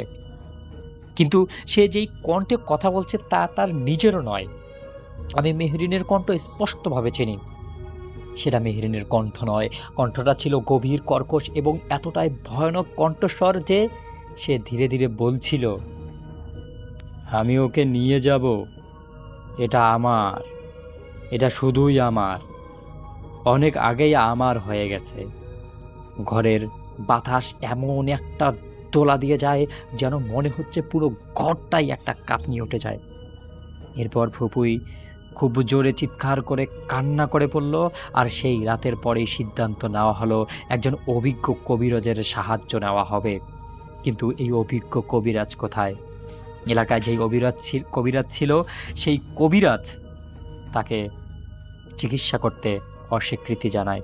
আর সেই সিদ্ধান্তই আমাদের নিয়ে যায় আরও ভয়ঙ্করের দিকে। ভয়ঙ্কর রাতের দিকে সে প্রথম মানে কি বলে, আমরা যে সিদ্ধান্তটা নেই ওই যে মানে ভালো কবিরাজ দেখার, প্রথমে যখন ভালো কবিরাজ পাই না তখন আরও কঠিনভাবে সিদ্ধান্ত নেওয়া হয়। সবাইকে খোঁজখবর রাখা হয় কার কাছে আসল ভালো দক্ষ কবিরাজ আছে। আর সেই সিদ্ধান্তই আমাদের নিয়ে গিয়েছিল সেই ভয়ঙ্কর রাতের দিকে, যেই রাতে প্রথমবারের মতো আমরা সবাই গাব গাছের নিচে লুকিয়ে থাকা অন্ধকারের মুখোমুখি হয়েছিলাম। সন্ধ্যা নামার পর থেকেই পুরো বাড়িতে এক ধরনের চাপা উত্তেজনা কাজ করতে শুরু করলো। ফুপুর মুখে কোনো হাসি নেই। ফুপু সারাক্ষণ চিন্তায় মুখে উঠানোর দিকে পায়চারি করছে। আর মেহরিন নিজের ঘরে চুপচাপ বসে আছে। মাঝে মাঝে জানালার ফাঁক দিয়ে বাড়ির পিছনের সুপারি গাছের দিকে সে তাকিয়ে থাকে। সেদিন আমি স্পষ্টভাবে লক্ষ্য করেছিলাম সূর্য ডোবার পর থেকেই মেহরিনের আচরণ ধীরে ধীরে বদলাতে শুরু করে। দিনের বেলায় সে মোটামুটি স্বাভাবিক থাকলেও রাত যতই গভীর হচ্ছে তার চেহারা যেন ততই অদ্ভুত রকমের পরিবর্তন দেখা যাচ্ছিল। রাত 8টার দিকে হঠাৎ করে সে খাবার খেতে অস্বীকৃতি জানায়। ফুপু অনেক অনুরোধ করে কিন্তু সে কোনো কথাই বলছে না। আজ খেতে ইচ্ছে করছে না, আজ আমি খাবো না। এমন কর্কশ গলায় কখনোই মেহরিন কথা বলেনি। এরপর খাবার টেবিল থেকে উঠে সে নিজেই নিজের ঘরে চলে গেল। রাত ঠিক 9টার দিকে আমাদের সেই ফুপুর বাড়িতে একজন দক্ষ কবিরাজ আছে। সেদিন তাকে আগের চেয়েও রহস্যজনক কবিরাজ লাগছিল। কবিরাজকে দেখেই মনে হচ্ছিল যেন কবিরাজ এই বাড়ির সম্পর্কে সব কিছু আগের থেকেই জানে। তিনি একদম তার মতো পুরো রেডি হয়ে আসছে আর কি। তার পরনে সাদা কাপড়, গলায় কালো রঙের একটা থালে ঝুলছে, হাতে একটা পুরনো দিনের লাঠি এবং কাঁধে একটা পুরনো ব্যাগ। ব্যাগের মধ্যে কিছু অদ্ভুত রকমের জিনিস আছে, এটা বাইরের থেকে স্পষ্ট বোঝা যাচ্ছে। তিনি বাড়িতে ঢুকেই কাউকে কোনো প্রশ্ন না করে সোজাসুজি বাড়ির পিছনের দিকে হাঁটা শুরু করলেন। আমরা সবাই তার পিছনে গেলাম। হাঁটতে হাঁটতে দেখলাম সেই কবিরাজ একদম সুপারি বাগানের ঠিক মাঝখানে পৌঁছে ওই গাব গাছের নিচে থেমে গেলেন। আমাদের সামনে দাঁড়িয়ে ছিল সেই পুরনো বিশাল দৈত্য আকারের গাব গাছটি। দিনের বেলায় সাধারণ একটি গাছ মনে হলেও রাত্রের বেলাতে সেটা যে কতটা ভয়ানক, আজকে প্রথমবারের মতো আমি এর স্বাদ গ্রহণ করলাম। গাছটির বিশাল ডালপালা চারদিকে ছড়িয়েছিল, মনে হচ্ছে যেন কোনো একটা দৈত্যর নখ বা তার শরীরের কাপড় এই ডালপালাগুলো। দূর থেকে মনে হচ্ছিল অন্ধকারের মধ্যে কোনো বিশাল দানবীয় প্রাণী দাঁড়িয়ে আছে। এরপর কবিরাজ কিছুক্ষণ একদম চুপ ছিলেন, গাছটির দিকে তাকিয়ে রইলেন এবং আরও তাকিয়ে রইলেন। তারপর ধীরে ধীরে গাছের চারপাশে ঘুরতে শুরু করলেন। একবার, দুইবার, তিনবার, চারবার, এরকম করে 5বার 6বার ঘোরার পর 7বারের বেলায় তিনি ঠিক একটা জায়গায় থমকে দাঁড়িয়ে বললেন। মাটির দিকে তাকিয়ে কিছুক্ষণ থেকে বললেন, এখানে অনেক দিন আগে কিছু পুঁতে রাখা হয়েছে। কি পুঁতে রেখেছে, কে পুঁতে রেখেছে? তার কথা শুনে সবার শরীরে কাঁটা দিয়ে উঠল। তিনি নিচু হয়ে মাটিতে হাত দিলেন। মাটি শুকনো হলেও একটা জায়গায় অস্বাভাবিকভাবে নরম হচ্ছিল। তারপর তিনি আমাদের দিকে তাকিয়ে বললেন, আজ রাতেই সব পরিষ্কার হয়ে যাবে, তবে সবাইকে সাহস রাখতে হবে। যে দোষী নয় তার কোনো ক্ষতি হবে না, কিন্তু যে দোষী তার আজকে বড় বিপদ আছে। তার কণ্ঠে এমন দৃঢ়তা ছিল যে তাকে কেউ কোনো প্রশ্ন করার সাহসই পেল না। এরপর শুরু হলো কবিরাজের আসল প্রস্তুতি। ঘরের ভিতরে একটা বড় কক্ষ বেছে নেওয়া হলো। সেখানে মাটিতে গোল বৃত্ত আঁকা হলো। বৃত্তের 4 কোণে রাখা হলো খেজুরের ডাল। এরপর একটা বড় লাল রঙের কালো সাইজের মুরগি রাখা হলো। দুধ, রসগোল্লা, মাটির কলস, লাল কাপড় এবং অন্যান্য জিনিসপত্র সেই বৃত্তের ভিতরেই সাজিয়ে রাখা হলো। রাত বাড়তে থাকলো। ঘড়ির কাঁটায় তখন প্রায় রাত 11টা বাজে। সবাই বাইরে অস্বাভাবিকভাবে নীরবতা পালন করছে। মাঝে মাঝে ঝিঝি পোকার শব্দ আসতেছে, কিন্তু বাহির থেকে কোনো শব্দই আসতেছে না। মনে হচ্ছিল যেন পুরো গ্রামটা একদমই নিস্তব্ধ হয়ে আছে, কোনো কিছুর যেন অপেক্ষা করছে। হঠাৎ করেই দূর থেকে কোথাও শিয়ালের ডাক এসে আমাদের কানে ডিস্টার্ব দিল। তারপর আবার নিস্তব্ধতা। মেহরিনকে ঘরের মাঝখানে বসানো হলো। তার মুখ একদমই ফ্যাকাশে, চোখ দুটো কেমন যেন ক্লান্ত। মনে হচ্ছে এই চোখ দিয়ে কবিরাজকে সে একদম ভস্ম করে দিবে। এরপর কবিরাজ বললেন, ইমাম সাহেবকে ডাকেন। ইমাম সাহেবকে ডাকলেন এবং ইমাম সাহেবকে বসার জন্য একটা জায়গা দেওয়া হলো। আমাদের সবাইকে সূরা পড়তে বলা হলো। কিছুক্ষণ পর হেরিকেনের আলো নিভিয়ে দেওয়া হলো। ঘর অন্ধকার, যেন মনে হচ্ছে কোনো একটা অন্ধকার গুহার মধ্যে আমরা সবাই আটকে আছি। প্রথম 10 মিনিট কিছুই ঘটল না। সবাই নিঃশব্দে সূরা পড়ছিল এবং মনে মনে আল্লাহ আল্লাহ বলছিল। হঠাৎ আমার কানে একটা বিকট শব্দ আসলো। মনে হলো বাড়ির পিছনে কেউ একজন হাঁটছে, ধীরে ধীরে, টিপি টিপি, ভারী ভারী পায়ে। শব্দটা ক্রমশই আমাদের কাছে আসতেছিল। আমার বুকটা একদম ধুকপুক ধুকপুক শুরু হলো। এরপর টিনের চালের ওপর ধুপ করে একটা শব্দ হলো। এত জোরে শব্দ যেন ফুফু চমকে উঠে ধপ করে ফুফাকে চাপ দিয়ে ধরল। তারপর আরও একবার এরকম ধুপ ধুপ করে 3বার শব্দ হচ্ছিল। মনে হচ্ছিল যেন আমাদের ছাদের ওপর কেউ হাঁটাহাঁটি করছে। কবিরাজ তখনই কবিরাজের কাজ করতেছিল এবং পাশে বসেই ইমাম সাহেব সূরাত জিন পড়েই যাচ্ছেন। হঠাৎ করে মেহরিনের শরীর কেঁপে উঠল, প্রথমে হালকা, তারপর প্রবলভাবে। মনে হচ্ছিল শরীরের ভেতর কেউ যেন প্রবল আকারে নাড়া দিচ্ছে। এরপর সে ধীরে ধীরে মাথা তুলে তাকালো। আমি সেই দৃশ্য কখনোই ভুলতে পারবো না। সেই দৃশ্য আমার আজও মুখস্থ। তার চোখ দুটো পুরোপুরি লাল হয়ে গেছিল, চোখের মণি পর্যন্ত দেখা যাচ্ছিল না। এরপর সে এমনভাবে হাসতে শুরু করলো যা কোনো মানুষের পক্ষে হাসা সম্ভব না। কর্কশ, শুষ্ক আর অমানবিক পিশাচিক একটা হাসি। হাসির শব্দ শুনে আমার শরীর জমে গেল। ফুপু কান্না আরও বাড়তে শুরু করলো। ফুপা আমার ফুপিকে সান্ত্বনা দেওয়ার চেষ্টা করছে, কিন্তু কবিরাজ হাত তুলে সবাইকে একদমই চুপ করতে বললেন। মেহরিন হঠাৎ ভারী গলায় কথা বলতে শুরু করলো, কিন্তু সেই কণ্ঠ তার কোনোভাবেই ছিল না। সে বলতে শুরু করলো, তোরা আবার আমাকে ডাকলি? তোরা কেন আমাকে ডাকলি? ঘরের ভিতরে এমন একটা মুহূর্ত শুরু হলো যেন মনে হচ্ছিল ঘরের ভিতরটাতে আমার শ্বাস বদ্ধ হয়ে আসতেছিল। কবিরাজ শান্ত গলায় বলল, কে তুই? এখানে কি করছিস? এরপর কয়েক সেকেন্ড একদমই নীরবতা, কোনো উত্তর এলো না। এর পরক্ষণেই উত্তর এলো, এই গাছ আমার বহু বছর ধরে। আমার বাহিরে তখন হঠাৎ প্রচণ্ড আমার সে ক্ষতি করেছে, আমি তাকে ছাড়ব না। এই কথার পরেই বাইরে প্রচণ্ড রকমের বাতাস অনুভব করলাম। মনে হলো সুপারি গাছগুলো একে অপরের সাথে ধাক্কা খাচ্ছে, মনে হচ্ছে পুরো বাগানটা যেন কাঁপছে।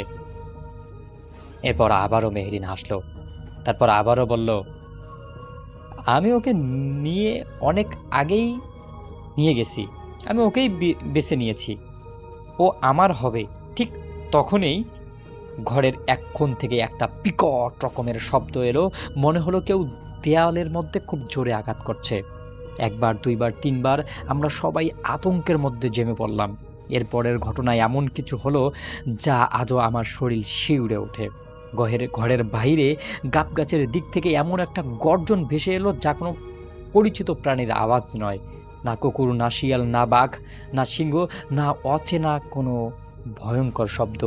আর রাগে ভরা সেই গর্জনের সাথে সাথে মেহরিন প্রচণ্ড আকারের চিৎকার করে আমাদের সবার কান ব্যথা শুরু হয়ে গেল। ঠিক তখনই কবিরাজ উঠে দাঁড়িয়েছেন, তার চোখ গাব গাছের দিকেই। আর সেই মুহূর্তে আমরা কেউ বুঝতে পারিনি যেন আসল ভয়াবহতা এখনই শুরু। এবং সবাই গাব গাছের দিকে তাকিয়ে আছে। আর যেই গর্জনটা হয়েছে সেই গর্জনে মনে হচ্ছে পুরো বাড়িটা কাঁপতে শুরু করছে। মেহরিনের চিৎকার থামছে না, তার শরীর এমনভাবে কাঁপছিল যেন কোনো অদৃশ্য শক্তি তাকে ছিঁড়ে ফেলার চেষ্টা করছে। বাইরে তখন প্রচণ্ড রকমের ঝড় শুরু হয়ে গেছে, কিন্তু আশ্চর্যজনক বিষয়টা হলো তখন গ্রামের কোথাও ঝড় লক্ষ্য ছিল না। পরে পাশের বাড়ির লোকজনও বলছিল সেদিন শুধু নাকি আমাদের বাড়ি আর সুপারি বাগানটার মধ্যেই অস্বাভাবিকভাবে ঝড় উঠেছিল। কবিরাজ তখন মাটিতে বসে কিছু পড়ছিলেন, ইমাম সাহেবও তখনও সূরা জিন তেলাওয়াত করছিলেন। আমরা সবাই ভয়ে স্তব্ধ হয়ে যাই। হঠাৎ করে ঘরের ভিতর একটা তীব্র দুর্গন্ধ ছড়িয়ে পড়ল। গন্ধটা ছিল অনেকটা পচা মাংসের মতো আর ভেজা মাটির মিশ্রণের মতো। আমার গা গুলিয়ে উঠল। ঠিক তখনই মেহরিন হঠাৎ করে এক লাফ দিয়ে দাঁড়িয়ে গেল।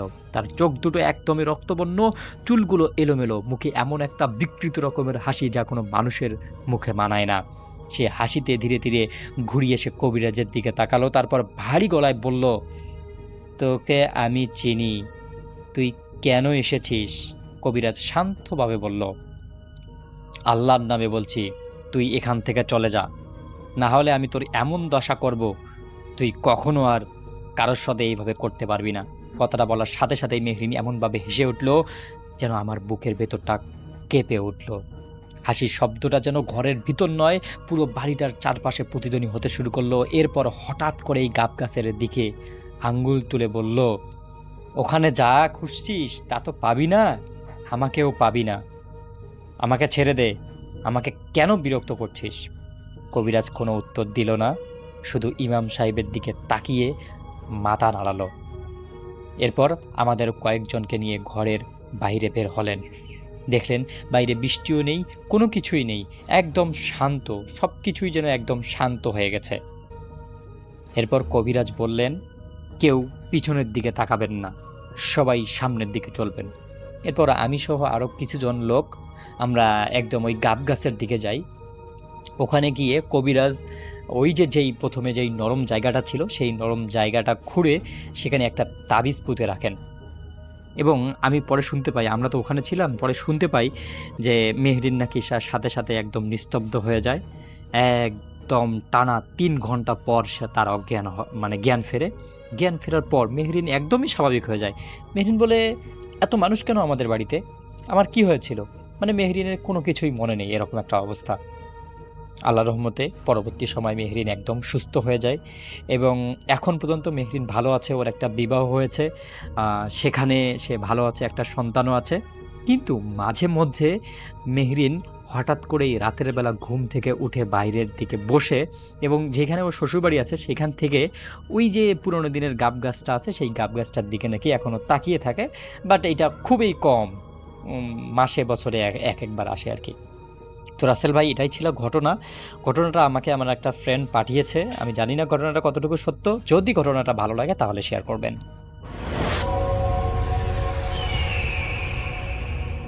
এটি হচ্ছে ঝিনেদা জেলার একটি কাহিনী, মেহেদী শেয়ার করেছে এবং এটি মেহেদীর বড় নানার সাথে ঘটে যাওয়া একটি কাহিনী।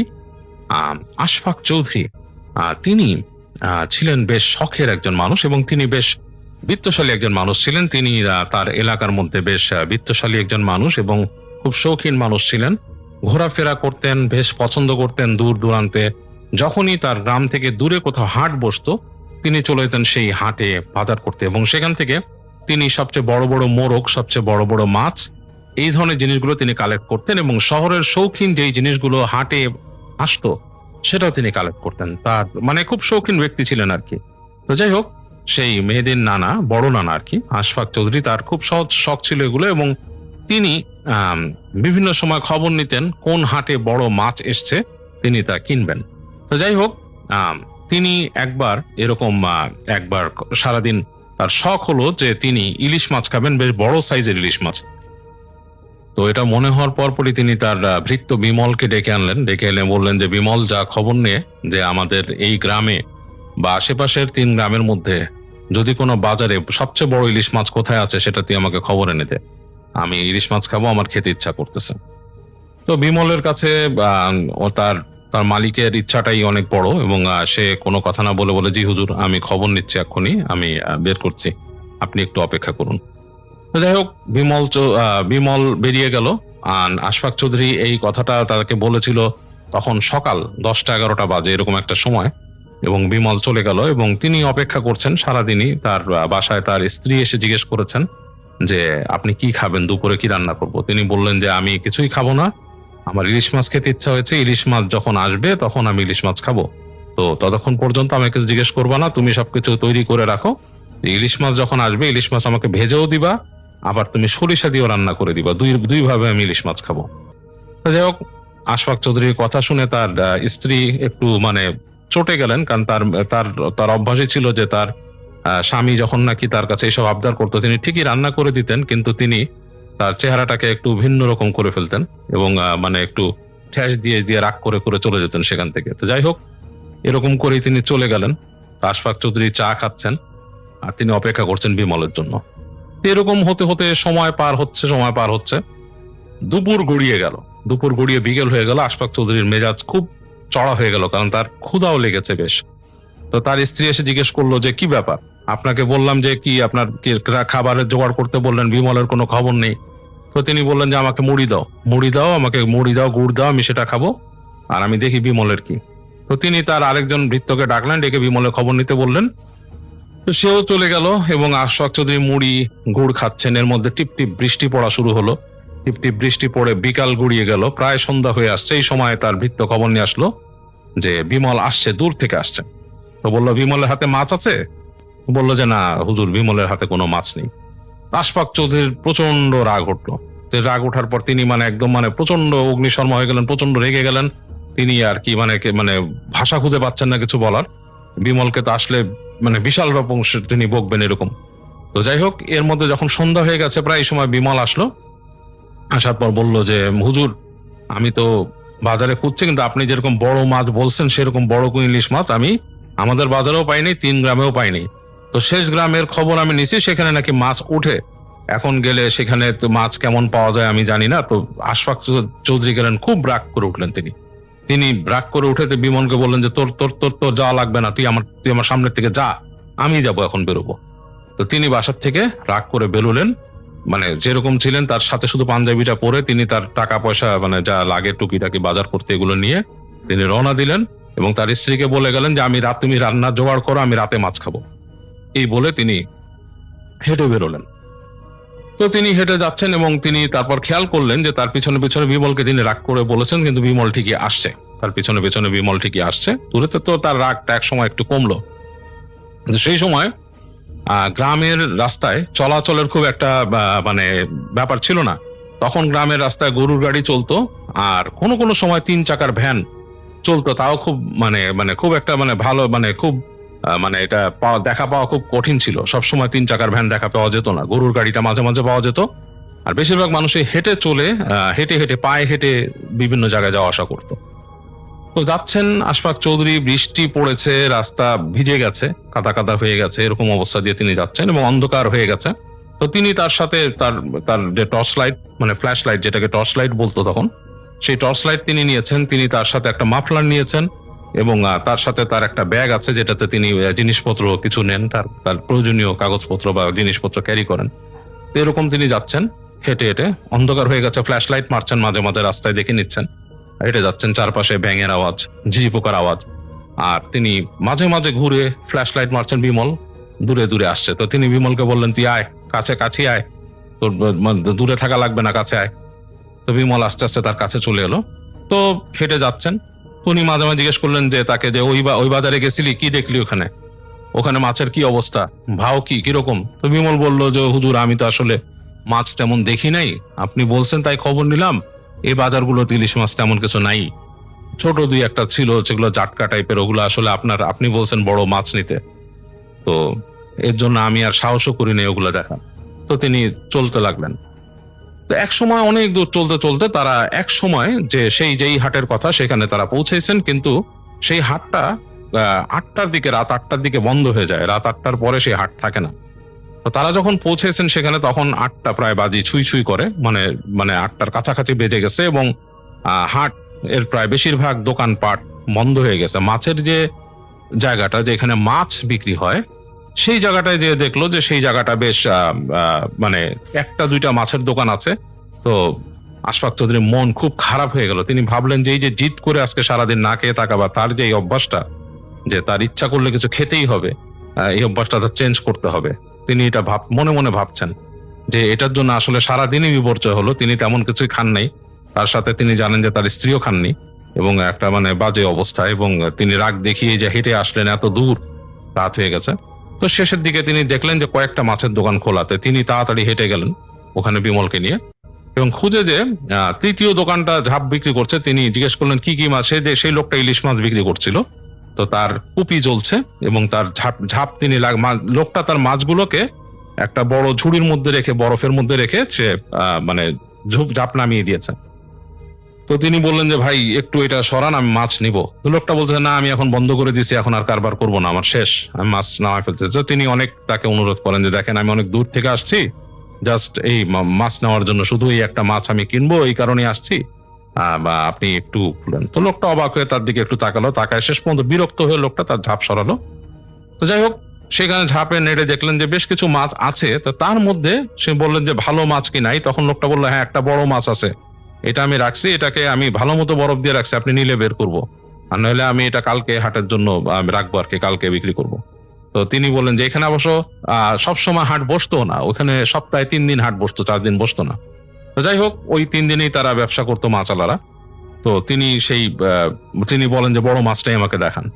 তো সেই মাছওয়ালা তাকে করলো কি, সবচেয়ে বড় মাছটা বের করে দেখালো। তো বেশ বড় সাইজের একটা মাছ, মানে 2.5 কেজির মতো ওজন হবে, বেশ বড় সাইজের মাছ। এরকম ইলিশ মাছ সচরাচর দেখা যায় না। এরকম একটা ইলিশ মাছ তো বের করলেন, তো উনি দেখে খুব পছন্দ হলো আশফাক চৌধুরী। তিনি এরকমই একটা মাছ খেতে চেয়েছিলেন। তো তিনি তার লোকটার সাথে দামাদামি করে টুকিটাকি দামাদামি, বেশি একটা হলো না, তো যাই হোক তিনি কিনে ফেললেন মাছটি। তো মাছটা কেনার পরে তিনি বেশ সুন্দর করে বললেন যে মাছটা আমাকে দিয়ে দাও। তো লোকটা বললো যে আপনার কাছে ব্যাগ আছে। তো তার কাছে তখন বাজারের কোনো ব্যাগ ছিল না, বাজারের থলে ছিল না। সেই সময়কার মানুষ নাকি ছালার তৈরি থলে ইউজ করতো, তো তার সাথে ছালার কোনো থলে ছিল না, আর নিজস্ব প্রয়োজনীয় ব্যাগ ছাড়া কোনো ব্যাগ ছিল না। তো লোকটা তাকে তখন মাছটাকে কি করে, ওই অন্যান্য মাছ যেরকম রুই মাছ বা কিছু যেমন সুতাতে বেঁধে দেয় দড়ি দিয়ে, ওরকম ভাবে তাকে দড়ি দিয়ে বেঁধে ধরা দেয়। আশফাক চৌধুরী মাছটা নিয়ে বিমলকে বলে, এই নে, নিয়ে চল।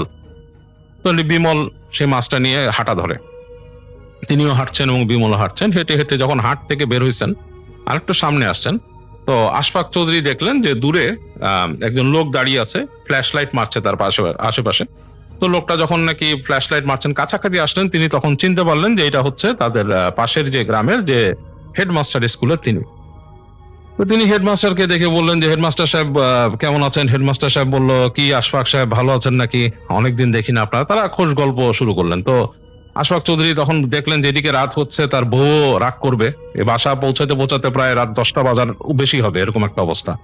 তো তিনি বিমলকে বললেন যে তুই যা, তুই মাছ নিয়ে রওনা দে, আমি আসতেছি পিছে পিছে, আমি মাস্টার সাহেবের সাথে হেঁটে হেঁটে আসতেছি, তুই যা, সামনে যা। তো বিমলও মাছ নিয়ে হাঁটা ধরলো সামনে, আর আশফাক চৌধুরী আস্তে আস্তে হেডমাস্টারের সাথে গল্প করছেন আর হাঁটছেন। তো তাদের গল্প হচ্ছে, হাঁটছেন, বেশ আস্তে আস্তে আস্তে বেশ সময় পার হচ্ছে, তারা দুইজন আসছেন। এদিকে বিমল হেঁটে আগে আগে রওনা দিয়েছেন। বিমল হেঁটে হেঁটে রওনা দিয়েছে এবং অনেক দূর সে চলে গেছে দূর থেকে, এবং একসময় আশফাক চৌধুরী বিমলকে চোখে পড়লো না তার। তো তিনি যখন হেঁটে হেঁটে আসছেন, হেডমাস্টার সাহেব তাকে বিভিন্ন কথা বলছেন, গ্রামের কথা বা তাদের নিজস্ব এলাকার যেসব তাদের নিজস্ব নিজেদের মধ্যে যে আলোচনা, সেগুলো তারা করছেন আর কি।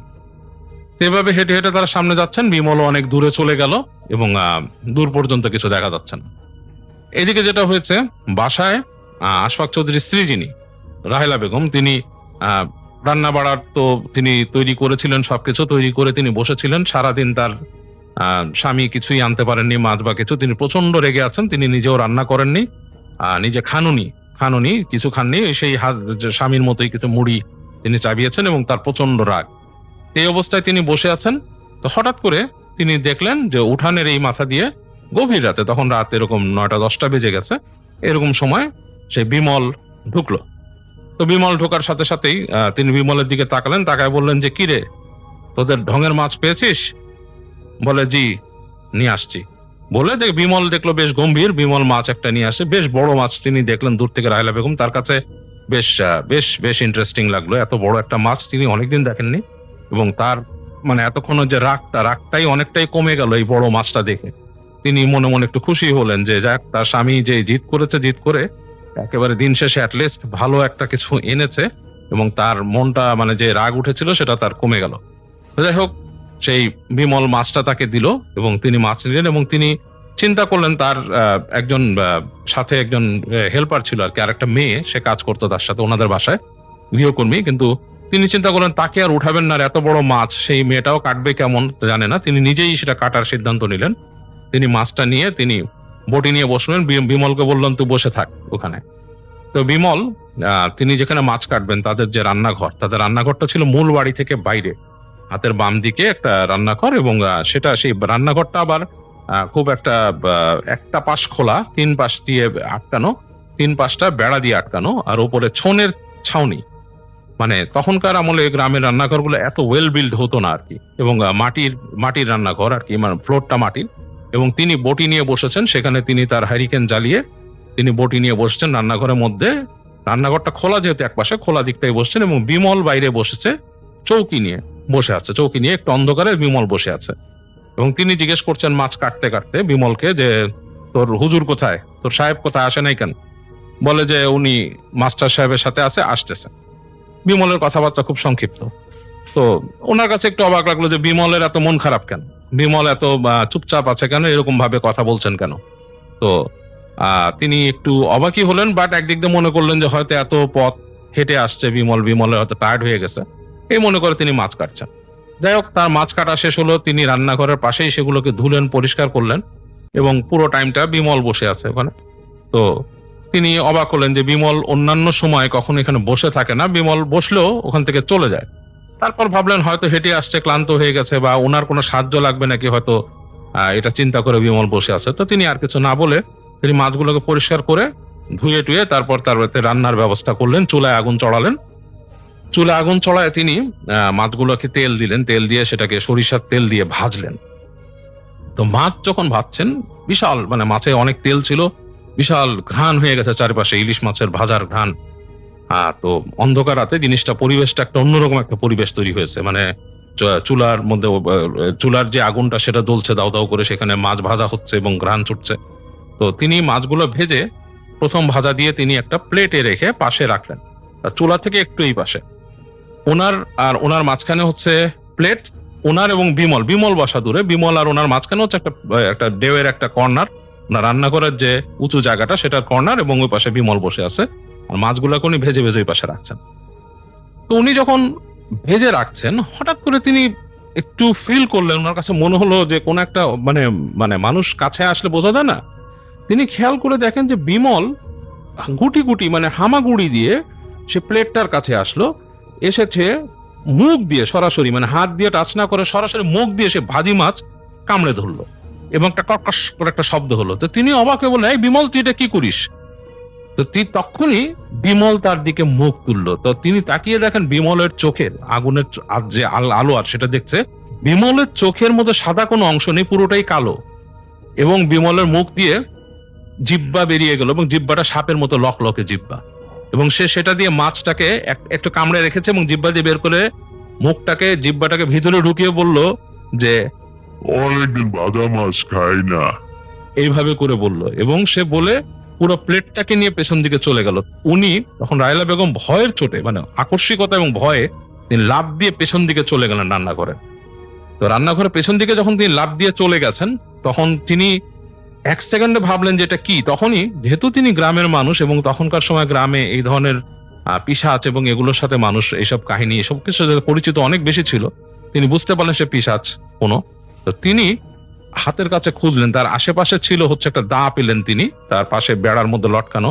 তিনি দাটাকে খুলে এনে ধোয়া পড়ে ছুঁড়ে মারলেন সেই জিনিসটার দিকে, মানে যেখানে নাকি বিমল বসে উবু হয়ে মাছ খাচ্ছে, দূরে যে এসে দেখলেন যে খাচ্ছে, সে ওদিকে ছুঁড়ে মারলেন, এবং দাটা যে পুরো বিমলের গায়ে লাগলো, খ্যাচ করে লাগলো, এবং তিনি প্রচন্ড একটা আর্তনাদ শুনলেন, এবং তারপরে কুকুরের মতো কুই কুই শব্দ শুনতে শুনতে তিনি আর কিছুই দেখলেন না, নাই। তো তিনি হেঁটে গেলেন, এদিকে তার চুলোতে কয়েকটা মাছ ছিল, সেগুলো পুড়ে গন্ধ বেরিয়েছে, তিনি তাড়াতাড়ি চুলার থেকে নামিয়ে ফেললেন সেটা। কাছে যে দেখলেন সে প্লেটের মধ্যে আসলে মাছের তেমন, মানে যেগুলো রাখছিলেন তিনি সেগুলো তেমন কিছুই নাই, কয়েকটা পিস পড়ে আছে, তিনি উঠিয়ে রাখলেন, এবং ভয়ে থরথর করে তিনি কাঁপছেন। তার যে বটিটা, দাওটা, সেটা তিনি তুললেন, দাওয়ের মধ্যে হালকা রক্ত লেগে আছে, এবং তিনি দেখছেন রক্ত, এবং তিনি ভয়ও পেলেন, একটু চিন্তাও পড়লেন যে আমি কাকে মারলাম, কি হলো। এই সময় তিনি দেখলেন যে তার স্বামীর গলা দূরে, তিনি কারোর সাথে জোরে জোরে কথা বলছেন, এবং ঘরের যে মূল ফটক দিয়ে, মুখ দরজাটা দিয়ে তার স্বামী গলা কথা বলছেন, সাথে আরো মানুষ কথা বলছেন। তিনি দেখলেন যে তার হাজবেন্ড ঢুকলো ফার্স্টে, এবং তার হাজবেন্ডের সাথে আরেকজন মানুষ ঢুকলো, এবং সেটা হচ্ছে সেই হেডমাস্টার সাহেব, তিনি চেনেন, এবং তার সাথে আরেকজন মানুষ ঢুকলো, এবং তারা পাজা কল করে ধরে নিয়ে আসছে কাউকে, এনে নিয়ে তাকে উঠানে শোয়ালো, এবং তার স্বামী তাকে বললো যে রাহেলা তাড়াতাড়ি আসো, বিমলের অবস্থা খারাপ। তো তিনি ভাবলেন তিনি কি বিমলরে মেরে বসলেন, তিনি ভয় পেয়ে গেলেন। তিনি তার হাজবেন্ডকে বললেন যে আপনি এদিকে আসেন। তো তার হাজবেন্ড আসলেন, আসার পর তিনি বললেন যে এই আমি তো এখানে একটা কাহিনী হয়েছে, বলে তুমি রাখো এটা, এখন এখানে সমস্যা হয়েছে, বিমলকে রাস্তার মধ্যে পাইছি আমরা, তাড়াতাড়ি আসো। তো তিনি গেলেন তার হাজবেন্ডের কাছে, যে তিনি একটু উকি দিলেন, হ্যারিকেনটা নিয়ে মাথার মধ্যে ঘুমটা দিয়ে তিনি উকি দিলেন। উকি দিয়ে দেখলেন যে বিমলের সারা গায়ে কাদা মাখা, বোঝা যাচ্ছে যে তাকে মানে সারা গায়ের মধ্যে কাদা মাখা, মানে পুরো অবস্থাটা, তার সারা শরীরে মনে হচ্ছে কাদা লেপে দিছে কেউ। তো তিনি তাড়াতাড়ি আর কোনো কথা না বলে সরে গেলেন, আর তার হাজবেন্ডকে দেখলেন, তাড়াতাড়ি গেলেন, এবং যে তিনি বললেন কাজের মানুষদেরকে উঠাও। তো তিনি সাথে সাথে ডেকে দিলেন বাকি কাজের মানুষ দুজনকে, তারা আসলো, এসে তারা পানি দিয়ে বিমলকে পরিষ্কার করলো। তো তার হাজবেন্ডকে তিনি জিজ্ঞেস করলেন কি হয়েছে, তিনি আর নিজের ঘটনা বললেন না। তার হাজবেন্ড বললো যে আমি তো এরকম বিমলকে আগে মাছ দিয়ে পাঠিয়ে দিলাম, তো পরে আমি আসতেছিলাম ইকে নিয়ে, হেডমাস্টার সাহেবরে নিয়ে। তো দূরে আমরা যখন আসতেছি, অনেক দূর থেকে দেখি যে আমি ছায়ার মতো দেখতে পারছি, যে দূরে যে একটু খোলা জায়গার মধ্যে হালকা আলো, আকাশের আলোতে দেখতে পাচ্ছে যে বিমল যাচ্ছে মাছ নিয়ে। এবং একটু পরে দেখলাম কে যেন একজন লাফায় পড়লো বিমলের গায়ের উপরে পাশ থেকে, এবং দুইজনে ধস্তাধস্তি করতেছে কাদার মধ্যে পড়ে। তো তারপরে দেখলাম যে আমরা যখন জোরে হুঙ্কার দিয়ে কাছে চলে আসলাম, লাইট মারলাম, দেখলাম কিছু একটা জিনিস বিমলের গায়ের উপর থেকে সরে গেল, সারা গায়ে লোম, তার সারা গায়ে লোম, এবং মনে হচ্ছে একটা পিচাস বিমলের গায়ের উপর থেকে সরে গেল। তো আমি আলো মারাতে তাড়াতাড়ি গেলাম, যে দেখলাম বিমলকে কাদা দিয়ে বেঁকে ফেলছে, এবং বিমলের সাথে কিছুই নাই, যে মাছ টাছ কিছুই নাই। তো আমি আর মাস্টার সাহেব তখন বিমলকে উঠালাম, আমরা দুজনে পারতেছিলাম না। আরো সামনে এসে আমরা মানুষকে জোগাড় করলাম, আরো 2-1 জন মানুষের বাসার থেকে ডাক দিয়ে তারপরে এইভাবে করে বিমলকে নিয়ে আসলাম। তো যাই হোক, তো ওই সময় বিমলকে পরিষ্কার করলো, তার সে বেঁচে ছিল, এবং তাকে তারপরে সারা রাত তারা সেবা করেন ওই তাদের সামনের কাচারি রুমে রেখে, এবং তারা ওই আশফাক সাহেব নিজেই সেবা করেন তার সাথে অন্য ভৃত্যদেরকে নিয়ে, এবং সকাল পর্যন্ত বিমলের হুঁশ ফেরে না, তার অনেক জ্বর ছিল। তো সকাল হলে তারা বিমলের পরিবারকে খবর দেয়, এবং বিমলের পরিবার এসে বিমলকে নিয়ে যায়। তো তারপর নাকি বিমলকে তারা তাদের মতো তাদের ধর্মীয় নিয়ম অনুযায়ী চিকিৎসা করিয়েছিল, এবং বিমল নাকি প্রায় এরকম ভয় পেত, তার বাড়ির আশপাশ দেখে ঘোরাফেরা করতো, এবং তাকে নাকি বলতো যে আমারে খুব খাওয়াইছিস, তোকে আমি খেয়ে ফেলবো, এরকম করে ভয় দেখাতো প্রায়।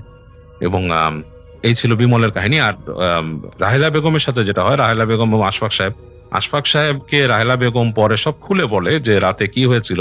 তো শুনে আশফাক সাহেব প্রচন্ড রকমের অবাক হন, আর সেই মাছ খাওয়া তো তার লাটে উঠেছিল, সেটা তিনি খেতেই পারেননি, এবং তিনি সেই রাহেলা বেগমকে তাড়াতাড়ি তাদের যে ইমাম সাহেব আছেন তাকে এনে ঝাড়ান। এরপরে তিনি এসে ঝেড়ে দেন, দোয়া পড়েন, এবং আশফাক সাহেবের বাড়ির চৌহদ্দি পুরোটাই ইমাম সাহেব বন্ধ করে দিয়ে যান, এবং বলেন যে আপনি তো তাকে আক্রমণ করেছেন, তো আপনি বাইরে যেতে গেলে সাবধানে থাকবেন, আপনি সহজে রাতে বেরোবেন না, একা একা বেরোবেন না। আর আশফাক সাহেবকেও বলে আপনি আপনার স্ত্রীকে সহজে বেরোতে দিবেন না বাসা থেকে।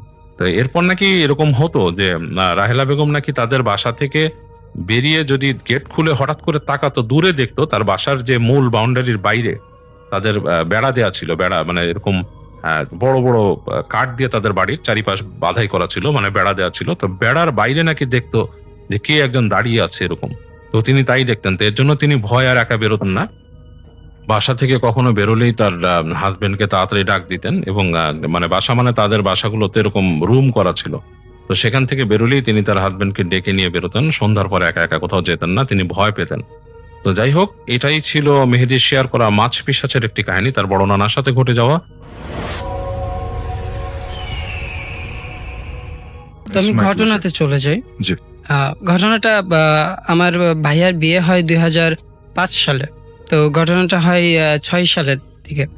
তো আমার যে ভাবি আছে, আমার বড় ভাইয়ার ওয়াইফ, তো ভাবি যখন বিয়ে হয় তখন ওনার ইন্টারমিডিয়েট কমপ্লিট। তো বিয়ের পর আমাদের এখানে আসার কিছুদিন পর উনি আমাদের এলাকারই একটা সরকারি কলেজে অনার্সে ভর্তি হন। তো কলেজে উনি যখন নতুন প্রথম কয়েকদিন যাতায়াত করার পর বন্ধু বান্ধব কয়েকজন হয়েছিল। তো এমনই একদিন চলার পথে ওই যে গায়ে ধাক্কা লেগে একটা মেয়ের সাথে ওনার ধাক্কা লাগে। তো মেয়েটার নাম হচ্ছে অনিতা, পরে জানা যায়।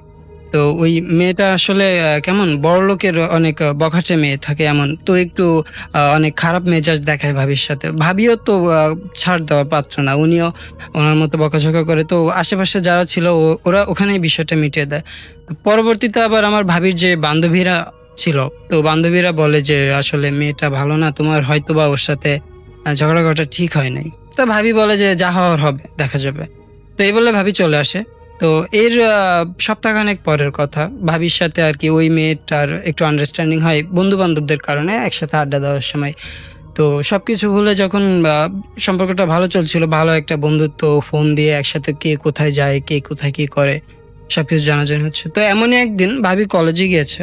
তো ভাবি মানে কলেজ থেকে যখন বাড়ির দিকে আসবে তখন আর কি অনিতা ডাক দেয় যে একটু এদিকে আয়। ভাবির নাম হচ্ছে মাহমুদা। তো ডাক দেয় যে মাহমুদা একটু এদিকে আয়। তো ভাবি যাই, গিয়ে বলে যে কি হয়েছে। তো বলে যে আমি একটু পার্লারে যাব, আমার একটু একটা পার্টিতে যেতে হবে, তো তুই চল আমার সাথে একটু, আমি একটু পার্লারে যাব। তো ভাবি যেতে চায় না, তাড়াতাড়ি করে ওনার বাসায় আসতে হবে, আর কাজ আছে। তো ওই এক প্রকার জোর করেই পার্লারে নিয়ে যায়। নিয়ে যাওয়ার পরে ওই অনিতা যখন পার্লারে আর কি ফেশিয়াল এগুলো করছে, তো তখন সে ভাবিকেও জোর করে ধরে যে তুইও আমার সাথে একটু কর। তো ভাবি আর কি করা, তো ওই হালকা চুল টুল সাইজ করে আর ফেশিয়াল টেশিয়াল করে ওনারা চলে আসে। তো এই 2 দিন পরের কথা, 2 দিন পর ভাইয়া যায় ভাবিকে কলেজ থেকে আনার জন্য দুপুরবেলা। তো ওই যখন যায় তখন আর কি ওই অনিতার সাথে ছিল ভাবি। তো অনিতার সাথে ভাইয়ার পরিচয় করিয়ে দেয়। পরিচয় করিয়ে দেওয়ার পরে আর কি ওই যখন ওরা একসাথে স্ট্যান্ডের দিকে আসতে থাকে তখন আর কি ওই অনিতা আর কি এক প্রকার হুমড়ি খেয়ে পড়ে ভাইয়ার উপর পড়ে যায়, সম্ভবত হোঁচট খেয়েছিল। তো তারপর চলে আসে। তো স্ট্যান্ডে আসার পরে হঠাৎ করে ভাবি খেয়াল করে যে খুব লম্বা মতো একজন লোক, প্রায় 6 ফুট মতো একজন লোক, কালো জুব্বা পরা, আর হাতে একটা লাঠি। তো এটা নিয়ে ও ভাবির দিকে খুব মোটা মোটা চোখ করে তাকিয়ে আছে। তো এটা দেখে আর কি ভাবি একটু এটা কোথায় খেয়াল করলেন? বাস স্ট্যান্ডে না হ্যাঁ। বাসে চড়ার পর? বাস স্ট্যান্ডে। বাস বাস স্ট্যান্ডে উনি যখন বাসের জন্য অপেক্ষা করছেন, তখন? ভাইয়া আর ভাবি দুজনেই আছেন। ভাইয়া ভাবিকে বাসে উঠিয়ে দিয়ে কাজে যাবে। ওকে। তো ভাবি ওখানে ভাইয়া কিন্তু সঙ্গে আছে। হুম, তো হুম। ভাবি দেখে যে ওই লোকটা খুব মানে একটু উইয়ার্ড টাইপের তাকিয়ে আছে ভাবির দিকে। তো ভাবি স্বাভাবিকভাবে একটু ঘাবড়ে যায়। ঘাবড়ে যাওয়ার পরে ভাইয়াকে কিছু বলে না। তো উনি তাড়াতাড়ি করে বাস যখন আসে সাথে সাথে বাসে উঠে যায়। তো বাসে ওঠার পরে ওই যে মনের একটা আতঙ্ক, উনি বাসের জানলা দিয়ে পেছনে তাকিয়ে দেখে। তো দেখে যে ওই লোকটা খুব ওইভাবেই তাকিয়ে আছে এবং মানে বাস যেদিকে যাচ্ছে বাসের পেছন পেছন উনি খুব লম্বা পায়ে হেঁটে হেঁটে আসছে, এটা দেখে। তো ভাইয়া আবার ওইখান থেকে ব্যাক করে কাজে চলে যায়, ভাবিও চলে আসে। তো ভাবির মনের ভিতরে একটু খুঁতখুত করে ভাই তো সারাদিন পর যখন বাসায় এসে কাজকর্মের ভিতরে ওগুলো ভুলে যায়। যাওয়ার পরে রাত প্রায় 10টার দিকে ভাইয়া বাসায় আসে। তো আমাদের বাড়িটা কেমন, চারদিক দিয়ে পাঁচিল দেওয়া, আর সামনে একটা বড় উঠান, আর তারপর বাড়ি। তো আমাদের বাড়ির সামনে একটা বড় গেট। তো ওই গেট খুলে যখন ভাইয়া আসে তখন ভাবি ভেতর থেকে শব্দ শুনে বুঝে যে ভাইয়া আসছে। তো উনি গিয়ে আমাদের ওই যে লোহার কলাপসিক্যাল গেট যে থাকে ওটা তালা দেওয়া, ভাবি ওটা তালা খুলে গেটটা খুলছে, ভাইয়ার সাথে সাথে ঢুকলো। ঢোকার পরে ভাবি গেটটা বন্ধ করতে যাবে, ঠিক এই সময় ওনার বড় গেটের দিকে, আমাদের যে সামনে যে বড় গেটটা, এইদিকে চোখ যায় ওনার। তো দেখে যে সেই যে লোকটা বাস স্ট্যান্ডে যে লোকটাকে দেখেছিল সে চুপ করে ওখানে একবারে মানে স্ট্যাচুর মতো ওইভাবে দাঁড়িয়ে আছে আর ভাবির দিকে ওইভাবেই তাকিয়ে আছে। তো মানে ওনার গেটের কাছে তো একটা লাইট ছিল। তো ওই লাইটটা দেখে যে মানে চোখগুলো এত সাদা আর মুখটা এত কালো, মানে পুরো একটা চোখের অন্যরকম চোখ, তো একটা অদ্ভুত। তো দেখে ভাবি খুব ভয় পেয়ে উনি তাড়াতাড়ি গেটটা তালা দিয়ে কোনো মতে ভেতরে চলে আসে। তখন তিনি আপনার ভাইয়াকে না, কিছু ভাইয়াকে বলেননি? তখনও পর্যন্ত কিছু বলেন নাই। ওকে। তো তারপরে খাওয়া দাওয়া করে সবাই শুয়ে পড়েছে, ভাবিও ঘুমিয়ে পড়েছে। রাতের বেলা হঠাৎ ভাবির ঘুম ভেঙে যায়, মানে হঠাৎই আচমকা ঘুম ভেঙে যায়। তো ঘুম ভেঙে উনি তাকিয়ে দেখে যে ভাইয়া পাশে শুয়ে আছে। তো ওই পাশ ফিরে যখন শুইতে যাই তো ঘরে তো ডিম লাইট যেটা ওই জ্বালানো ছিল, তো দেখে যে ওই ঘরের দরজার থেকে ভাবির যে অ্যাটাচ বাথরুম ওইটা আপনার খাটের সাথেই আর কি, খাটের পাশ দিয়ে যাওয়া লাগে। তো ওই ভাবির পাশ কাটিয়ে ওই সেই খুব লম্বা একজন লোক, ভালোভাবে তো দেখা যাচ্ছে না কিন্তু কালো জুব্বা পরা, হাতে সেই লাঠি, ওইটা নিয়ে উনি আর কি ওই বাথরুমের দিকে যাচ্ছে। তো এটা দেখে ভাবি মানে উঠে বসে আস্তে আস্তে উঠে বসে তাকায়, দেখে যে মানে ওই যখনই বাথরুমের দরজার কাছে যায় বাথরুমের দরজাটা ধাক্কা দিয়ে খুইলা পেছন দিকে তাকায়, ভাবির দিকে তাকায় ওই সেই কালো জুব্বা পরা লোকটা। তো যখনই তাকায় ভাবি তাকিয়ে দেখে যে এটা ভাইয়া। ও মাই গড। অথচ ভাইয়া কিন্তু পাশে শুয়ে আছে, অথচ Okay. 6 ফুট মতো লম্বা, অথচ ফেসটা আমার ভাইয়ার। তো এটা দেখে উনি আর কি চিৎকার দিয়ে ওঠে। Okay. আর ওনার মুখটা ছিল একদম রক্ত শূন্য, মানে যেমনটা মনে হয় যে মাটির তৈরি, এরকম মনে হচ্ছিল যে পুতুলের মতো। তো এটা দেখার পরে ভাবি চিৎকার দেওয়ার পর ভাইয়া ধর্মার করে লাফিয়ে ওঠে, ওইটা জিজ্ঞেস করে যে স্বপ্ন দেখছো বাজে কিনা। তো ভাবি আর কিছু বলে না, কান্নাকাটি করতে থাকে। তো পরদিন ভাবির প্রচুর পরিমাণে জ্বর আসে। তো জ্বর আসার পরে ভাইয়া বলে যে এখন আর কলেজ যাওয়ার দরকার নেই। তো প্রায় 2-3 দিন লাগে ভাবির জ্বর সেরে উঠতে। এর মধ্যে যেদিন সকালবেলা জ্বর, ওই দিন সকালবেলা ভাবি কিন্তু কাউকে কিছু বলে নেই, এমনকি আমার ভাবি আর ভাইয়া ছাড়া কেউ জানে না যে ভাবির জ্বর। আচ্ছা। অথচ অনিতা ফোন দেয় তখনই Okay. সকালবেলা, ফোন দিয়ে বলে যে কিরে তোর নাকি জ্বর হয়েছে। তো Okay, ভাবি so বলে যে অনিতার তো জানার কোনো না, কথাই না। কোনোভাবে সে জানার জানলো। কথা না অনিতার। Okay. তারপরও তো অনিতা ফোন দেওয়ার পর ভাবি এই জিনিসটাকে অত বেশি গুরুত্ব দিয়ে দেখে না। তো 2-3 দিন পরে যখন ভাবি সেরে উঠে তারপরে কলেজ যাওয়ার পরে যেদিন কলেজ যায় ওই দিন আর কি অনিতা কলেজে এসে ওকে ভাবিকে কিছুটা পায়েস দেয় একটা বাড়িতে করে, তো ভাবি জিজ্ঞেস করে যে পায়েস কেন হঠাৎ? তো তখন বলে যে আজ আমার জন্মদিন, আমার মা পায়েসটা রান্না করেছে স্পেশালি তোর জন্য। আমি বলছি যে আমার কলেজে মাহমুদা নামে একটা ভালো বান্ধবী আছে। তো ভাবি আর কি সাধারণভাবেই পায়েসটা খায়। পায়েসটা খাওয়ার পরে ভাবি যখন বাড়িতে আসার পরে বাড়িতে আসে মানে বাস থেকে নেমে যখন বাড়িতে আসবে, এই রাস্তাতেই ফোন আসে ভাবির বাবার বাড়ির থেকে যে ভাবির মা মারা গেছে।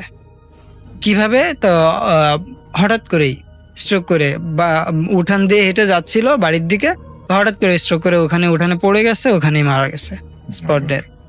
তো ভাবি তো তাড়াতাড়ি করেছে। তো আমাদের বাড়ি হচ্ছে খুলনা, আর ভাবির বাবার বাড়ি হচ্ছে গোপালগঞ্জ, তো অনেকটা দূর। আচ্ছা। তো যাইতে আসতে একদিন সময় লেগে যায়। তো ওখানে মায়ের দাফন কাফন করে ভাবির আবার ওই সময় কি একটা পরীক্ষা ছিল, তো ভাবির বাধ্যতামূলক আসতেই হবে।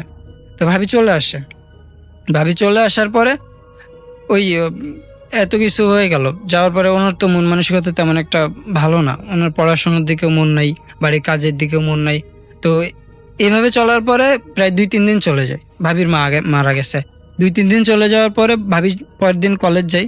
কলেজ যাওয়ার পরে অনিতার সাথে তেমন একটা দেখা সাক্ষাৎ হয় না। অনিতা আবার বলে যে কিরে আন্টি নাকি মারা গেছে, সে অনিতাকে কিন্তু বলে নেই।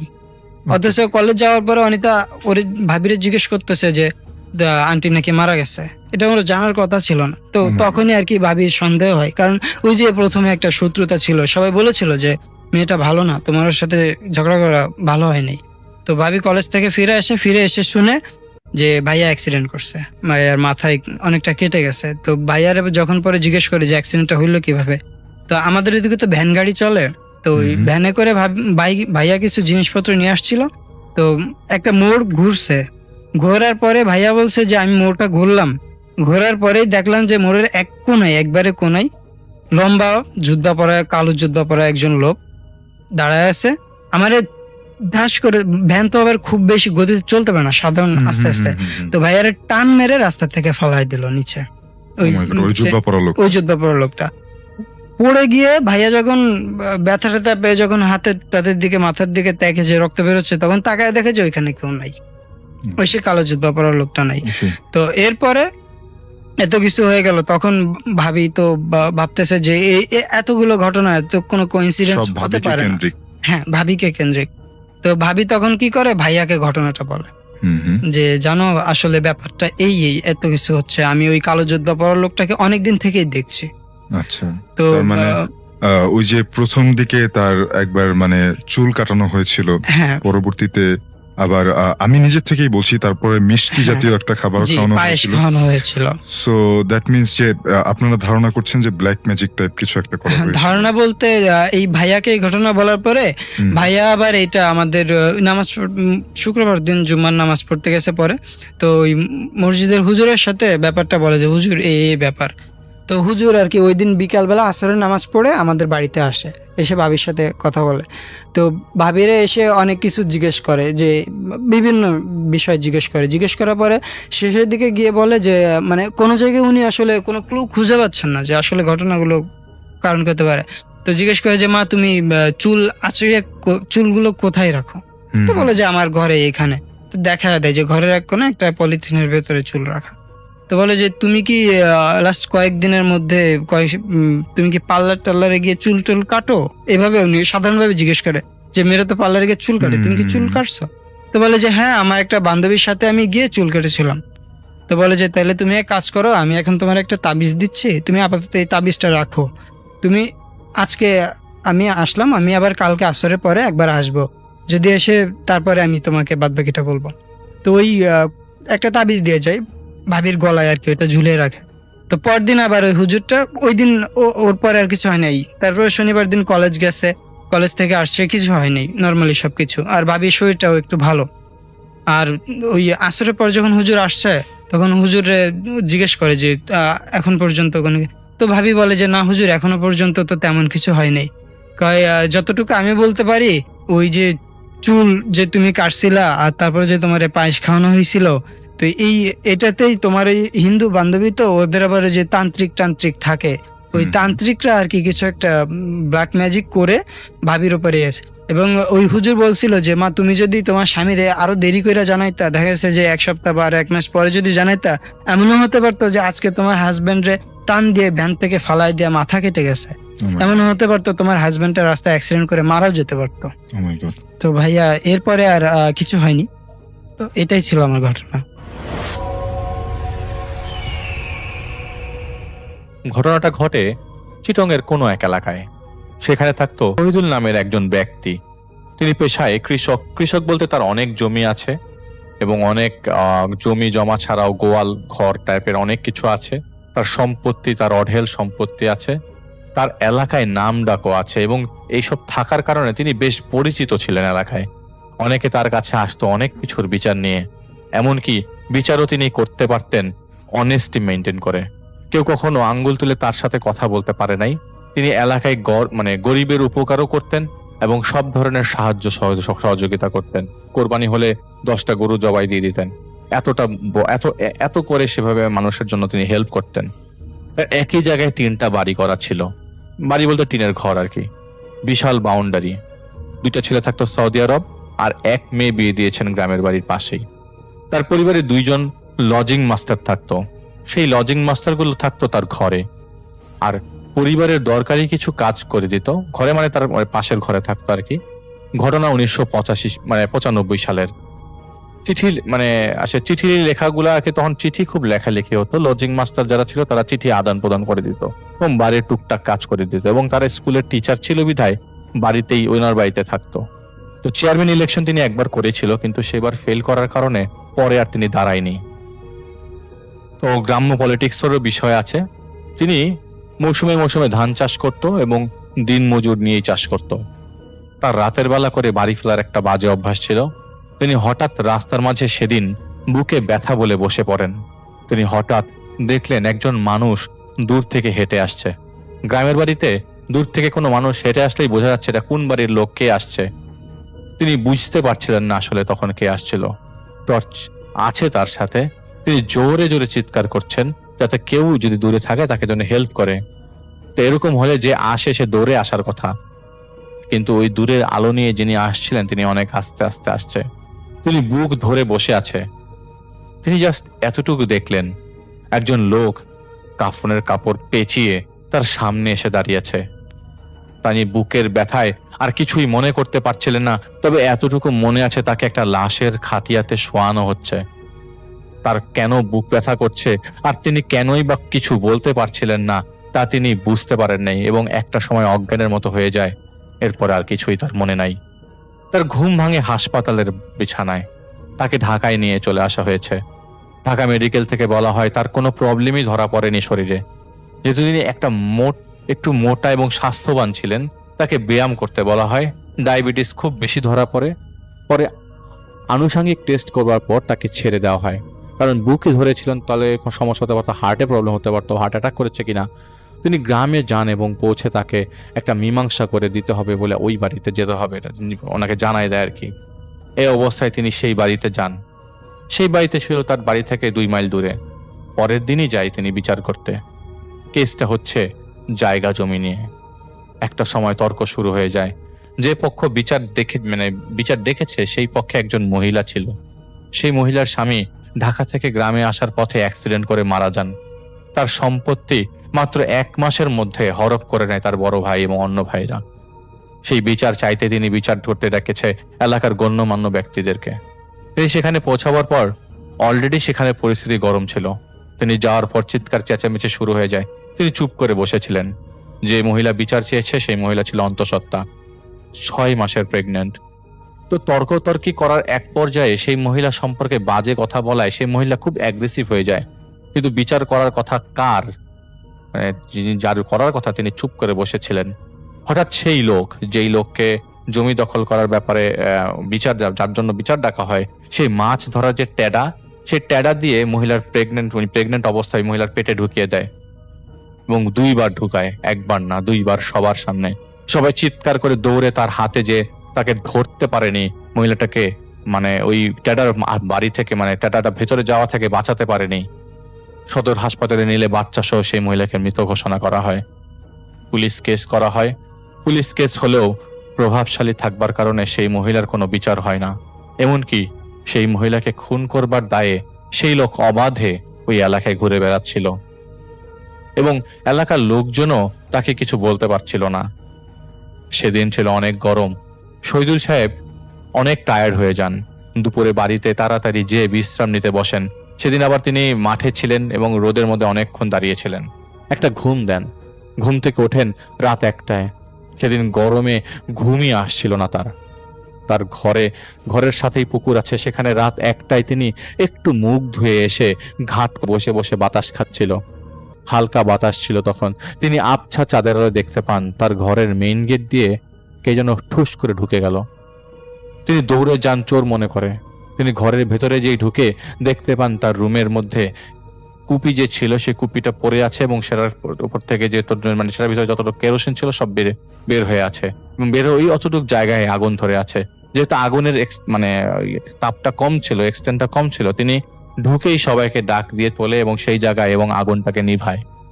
কেন এরকম হলো এটার ব্যাপারে তার বিন্দু মাত্র আইডিয়া ছিল না। এই ঘটনার পরের দিন যেহেতু তিনি সালিশে ছিল, পুলিশ তার পারমিশন এবং আশপাশের লোকজনের পারমিশন নিয়ে সেই মহিলার দাফন কাজ সম্পন্ন করে, কারণ ওই মুহূর্তে তিনিও ওই জায়গায় উপস্থিত ছিল। আর পুলিশ তার এলাকার পরিচিত লোকজন, আশেপাশে পরিচিতরা কান্না করছিল। শোনা গেছে ওই মহিলা অনেক পরহেজগার ছিল, কিন্তু বিচার চেয়েও তিনি বিচার পাননি। শহীদ সাহেব এত কিছু খেয়াল না করেও সেদিন দাফন শেষ করে বাড়িতে আসেননি। তিনি সবকিছু ইগনোর করে যান। বাজার থেকে তিনি রাতের বেলা বাড়ি ফিরে শুয়ে পড়েন। ঘুমের মধ্যে তিনি একটা স্বপ্ন দেখেন। তার কানে পরিষ্কার বাচ্চার কান্না শব্দ পাচ্ছিলেন তিনি। বাচ্চার কান্না মানে কান্না থেকে সেই বাচ্চাটা তার ঘরের মধ্যে হামাগুড়ি দিয়ে তার বুকের উপরে উঠে সেই বাচ্চাটা বলে ওঠে বড়দের মতো একটি স্বর কণ্ঠে, বলে ওঠে, তুই তো পাপী, তোর তো পাপের সংখ্যা বেশি, পাপ করতে করতে তুই আমাকেও ছাড়িস নাই। একবার দেখবো তোকে বাঁচায় কিভাবে রাখে, দেখবো তোকে প্রথমে কে তোকে বাঁচায়। প্রথমে তোকে তোর টুকরা করব, তারপর তোর কলিজাটা রাস্তার মাঝে ফেলে রাখবো যাতে বিড়াল কুকুরা টেনে টেনে খায়। তিনি খুব জোরে খুব শক্ত করে বিছানা থেকে উঠে যায় এবং তিনি ঘামতে থাকেন। সকালে ঘুম থেকে উঠে দেখেন এক হাত তিনি ঠিক মতো নাড়াতে পারছেন না। সেদিনের পর থেকে তিনি আর হাত নাড়াতে পারেন না। তার ডান হাতে প্রচন্ড পেইন হতে থাকে। 7 দিনের মাথায় তা অবশ হয়ে যায়। তিনি অনেক ডক্টর দেখান, অনেকেই অনেক কিছু রেফার করে, কিন্তু শরীরে তেমন কোনো ইফেক্ট না পাওয়াতে তাকে কবিরাজ পর্যন্ত দেখানো হয়। কিন্তু উনি আবার এটা বিলিভ করতেন না। কবিরাজ কি চিকিৎসা দিবেন এরকম কথাবার্তা তিনি সবসময় বলতেন। যখন কোনো মীমাংসাতে ধর্ম জড়িয়ে যেত, তিনি 10 রকমের এক্সকিউজ দিয়ে সেই মীমাংসাটা অন্যরকম ভাবে করে দিতেন। আগেই আমি বলেছিলাম যে তার রাতে করে বাড়ি ফেরার অভ্যাস ছিল। তার এলাকার লোকদের সাথে তিনি জুয়া খেলার অভ্যাস ছিল, তার খুব বাজে অভ্যাস। সেটা অল্প টাকার জুয়া ছিল যদিও। তাস খেলতো সময় নিয়ে রাত 1টা অথবা 2টা। তার নামাজ পড়া ছিল না বিন্দু মাত্র অভ্যাস। সমাজ রক্ষার জন্য তিনি শুধু জুম্মার নামাজ পড়তে যেতেন, কারণ মসজিদটা তাদেরই গড়া মসজিদ। অথবা মসজিদ জাতীয় কোনো মিটিং এ গেলে তিনি যেতে চাইতেন না এবং মসজিদের ধারের কাছেও যেতে চাইতেন না। প্রায় 1 মাস হতে চলে সেই অবশ হবার পর। তিনি বাড়িতেই থাকতেন, তেমন একটা বের হতেন না। তবে তিনি কখনো কারো ক্ষতি করেন নাই, কাউকে খারাপ পরামর্শ দেন নাই। কিন্তু এরকম তার সাথে কেন হচ্ছে তিনি প্রথমে এটা বের করতে পারেন নাই, কারণ উনি মনে করেছেন কেউ খারাপ কাজ করলে কিন্তু তার খারাপ জিনিসটা কখনো তার নিজের মধ্যে থেকে চোখে পড়ে না। তিনি বের করার জন্য তার সাথে কেন হচ্ছে এটা বের করার জন্য তিনি আরেকজনকে রেসপন্সিবিলিটি দেয় যে একটু দেখেন তো আমার সাথে এরকম হচ্ছে, এটা কি কোনো সুরাহা বের করা যায় কিনা। কেননা প্রতিদিন তিনি স্বপ্নে তিনি একটা বাচ্চাকে দেখতেন। তিনি দেখতেন কখনো সেই বাচ্চাটা সৌদি আরবে গেছে তার ছেলের কাছে, আবার কখনো এই বাচ্চাটা ধাক্কা দিয়ে তার মেয়ের ঘরের নাতিকে ফেলে দিচ্ছে, আবার কখনো তার ওয়াইফকে লাশের খাটিয়াতে বসিয়ে রেখেছে। তিনি লাশের খাটিয়া প্রতিদিন দেখতেন। কেন দেখতেন এটা ওই আরেকজন পরিচিত লোককে খবর দিতে বলেন যে আশেপাশে যদি কোনো ভালো কবিরাজ টাইপের কেউ থাকে তাহলে তাকে যেন হেল্প করে, যে কেউ না কেউ লাশের খাটিয়ার উপর বসে আছে, এটা তার পরিবারের লোকজনই আছে এবং এটা সে প্রায় সময় দেখতেন। আর তিনি দেখতেন সেই বাচ্চাটা প্রতিদিন এসে বলতো একে নিয়ে যাব, ওকে নিয়ে যাব। যেদিনই এরকম বলতো সেদিনই দেখা যেত ঘরের কেউ না কেউ অসুস্থ হচ্ছে, না হলে ব্যথা পেয়েছে। একদিন এক রাতের বেলা টিনের চালের উপর থেকে বাচ্চার হামাগুড়ির শব্দ, একসাথে অনেকগুলো বাচ্চা। আর তিনি দেখলেন জানালার পাশ দিয়ে উপর থেকে ধপাস ধপাস করে শব্দ হচ্ছে, কিছু নিচে পড়ার। তিনি জানালা দিয়ে উকি দিলেন যে উকি দিয়ে দেখেন উপর থেকে কি পড়ছে। জানালা খুলতে তিনি দেখেন না হলে কমপক্ষে 100টা শিয়াল তার জানালা বেয়ে জানালার দিকে তাকিয়ে আছে। তিনি ভয় পেয়ে যান, চিৎকার চেঁচামেচি শুরু করেন। বাসার সবাইকে পরের দিন তিনি তার এরকম স্বপ্নের কথা বলেন। তার ছেলেটা সৌদি আরবে থাকে। তার ছেলেরা বলেন বাবাকে চিকিৎসা করাতে, কিন্তু কিছুতেই কিছু হচ্ছিল না। আশেপাশের লোকজন, ডাক্তার, কবিরাজ অনেকেই দেখাচ্ছে, কোনো ধরনের সলিউশন আসছিল না। টিনের চালে রাতের বেলা উপর থেকে না হলে এমন অবস্থা হয় যে বৈশাখী ঝড় হচ্ছে না কি হচ্ছে বোঝা যাচ্ছে না। তার ওয়াইফও প্রথম প্রথম টের না পেলেও পরবর্তী সময় টের পেতে থাকেন। আর ওখানে গোয়াল ঘর আছে তার বাড়ির পেছনে, সেই গোয়াল ঘর থেকে মনে হয় কেউ কান্না করছে। এটা প্রায় সময় তাকে দেখা যেত যে ঘর থেকে বেরোচ্ছে, গরম লাগলে বের হতো, দেখা যেত যে গোয়াল ঘর থেকে কেউ না কেউ কান্না করছে, অথবা ঘরের ভেতর থেকে তিনি তার গোয়াল ঘরের ভেতর থেকে যে কান্না আসে তার ঘরের ভেতর থেকে শব্দ পাওয়া যেত। কয়েকটা বাচ্চার কান্নার আওয়াজ আসতো, একটা দুইটা বাচ্চা না, মনে হচ্ছে অনেকগুলো বিড়াল যখন ঝগড়া করে তখন মনে হয় একটা বাচ্চা কান্না করছে, ঠিক এরকমটাই গোয়াল ঘরের ভেতর থেকে আসতো। তো প্রায় এগুলি চলতে থাকলো। তার ক্ষেতের মধ্যে শিলাবৃষ্টি হওয়ার কারণে তার সব নষ্ট হয়ে যায়, সব লস। আর এর মধ্যে তার লাশের খাটিয়া দেখা বন্ধ হচ্ছিল না। এরকম প্রায় চলতে চলতে 3 বছর পার হয়ে যায়। তিনি একদিন রাতে স্বপ্ন দেখেন, সেই বাচ্চাটা তার স্বপ্নে আসছে। বাচ্চার হাতে বিশাল বড় একটা রামদা দেখে তিনি ভয় পেয়ে যান। তিনি ঘুমের মধ্যে চিৎকার চেঁচামেচি করতে থাকেন। তিনি দেখেন সেই রাতে সেই রামদা দিয়ে লাশের খাটিয়ার উপর বসা তার ছোট ছেলেকে একটা কালো লম্বা ধারী কেউ, কালো কাপড় পরা, ঘুমটা দেয় একজন লম্বা মানুষ কোপ দিয়ে ফেলে দেয়। এবং লাশের যে খাটিয়াটা ছিল সেটা কাঠের তৈরি, এটা তার মসজিদের খাটিয়া। সে রেগুলারই এই তাদের নিজেদের মসজিদের খাটিয়াটা দেখতো। এবং সেই কাঠের তিনি দেখলেন যে কলাটা ফেলে দিয়েছে এবং ওই পুরো লাশের খাটিয়াটা রক্তে লাল হয়ে গেছে। আর আলাদা হয়ে যে মাথাটা, সেটা পড়ছে নিঃসঙ্গ কান্নার পানি সেটা থেকে। তিনি চিৎকার করতে করতে ঘুম থেকে ওঠেন। উঠে দেখেন ফজরের আজান হচ্ছে। তার ওয়াইফকে তিনি বলেন তার এই অবস্থার কথা, তিনি আর পারছেন না নিতে, তার পক্ষে আর সম্ভব না সহ্য করা। তাদের পৌরসভাতে একটা টেলিফোন ছিল, তাদের পৌরসভাতে তাদের বাজারে একটা টেলিফোন ছিল। তখন সেখান থেকে একজন দৌড়ে আসে তার কাছে, সেদিন সকালবেলা যেদিন তিনি স্বপ্নটা দেখেছেন। কি হয়েছে, ঘটনা কি? হাঁপাতে হাঁপাতে সেই লোক বলল তার বড় ছেলে হালিম, আমি এটা ছদ্মনাম নিচ্ছি, কল করেছে। তার ছোট ছেলে মঈন, এটাও ছদ্মনাম, ট্রাক অ্যাক্সিডেন্ট করেছে রাত সৌদি আরবে। ডেড বডি একদম পিষে ফেলেছে, লাশের কিছুই বোঝা যাচ্ছে না। এবং তিনি বুঝতে পারছেন না আসলে কি ঘটনা ঘটছে তার সাথে। এবং ওখান থেকে বলা হচ্ছে যে যেহেতু লাশের কিছুই বোঝা যাচ্ছে না, তো কবর দিয়ে ফেলছে তারা, এটা তাকে যেন জানায়। কিন্তু এরকম স্বপ্নের পরপরই তার ছেলেকে হারাতে হবে, এটা তার বোধগম্য হচ্ছিল না। পুরো ফ্যামিলি তখন শোকে স্তব্ধ। তার পাশের গ্রাম থেকে তার মেয়ে পর্যন্ত চলে আসে, সবাই কান্না, আর সবার রোল পড়ে যায়। হঠাৎ করে একজন মানুষ হঠাৎ করে জুম্মার নামাজ পড়তে যে মারা যাবে, এটা তার কল্পনাতীত ছিল। যেদিন তার ছেলে মারা যায় সেদিন তিনি রাতের বেলা স্বপ্ন দেখেন, আবার তার স্বপ্ন বিদঘুটে সেই মানুষটা হাজির হচ্ছে। আবারও তাকে বলছে, তোর একটা ছেলেকে মৃত্যুর মুখে ঠেলে দিয়েছি, তুইও প্রস্তুত থাক। তিনি সকালবেলা তার পরিচিত একজনের সাথে আবারও এই বিষয়টা নিয়ে শেয়ার করেন। তাকে সাথে সাথে দেরি না করে সেদিন আবার ছিল, তাকে নিয়ে গেল, ওই লোকটাকে তাকে বললো যে তাকে যেন হেল্প করে। এবং ওই লোকটা যখন তার প্রবলেমের কথা শুনে তখন তার সাথে সাথে তাকে বলে, ঠিক আছে চলেন, এখান থেকে 14 মাইল দূরে একজন আছে, আমরা তার সাথে যাই, মহিলা তান্ত্রিকের কাছে। সেই তান্ত্রিকের কাছে যায়। সেই তান্ত্রিক কি বলল তিনি বুঝতে পারেননি প্রথমে। সেই তান্ত্রিক শুধু একটা কথাই বুঝা গেছে যে তোর পাপ বেড়ে গেছে, নিজেকে সাবধান কর। আর এই শত্রুর সাথে আমার মোকাবেলা করার সাহস নাই, অস্ত্র নাই। তিনি ফেরত আসেন এবং ভেঙে পড়েন, কি করবেন। গভীর রাতে এরকম স্বপ্নের কারণে তিনি ঘুমাতেন ফজরের পরে, সজাগ থাকতেন সারা রাত। এমনকি ফজর পর্যন্ত জাগলেও তিনি দেখতেন টিনের চালে এরকম আজগুবি শব্দ, শিয়াল ডাকার শব্দ, অথচ ওই এলাকায় তেমন একটা শিয়াল তখন ছিল না। জানালার বাইরে শিয়াল দাঁড়ানো অবস্থায় মাঝে মাঝে দেখতে পেতেন। এদিকে তার বড় ছেলের চাকরি চলে যায় এবং সৌদি গভর্নমেন্ট তার ভিসা রিজেক্ট করে, তাকে দেশে চলে আসতে হয়। একের পর এক বিপদের সম্মুখীন হচ্ছিল তারা।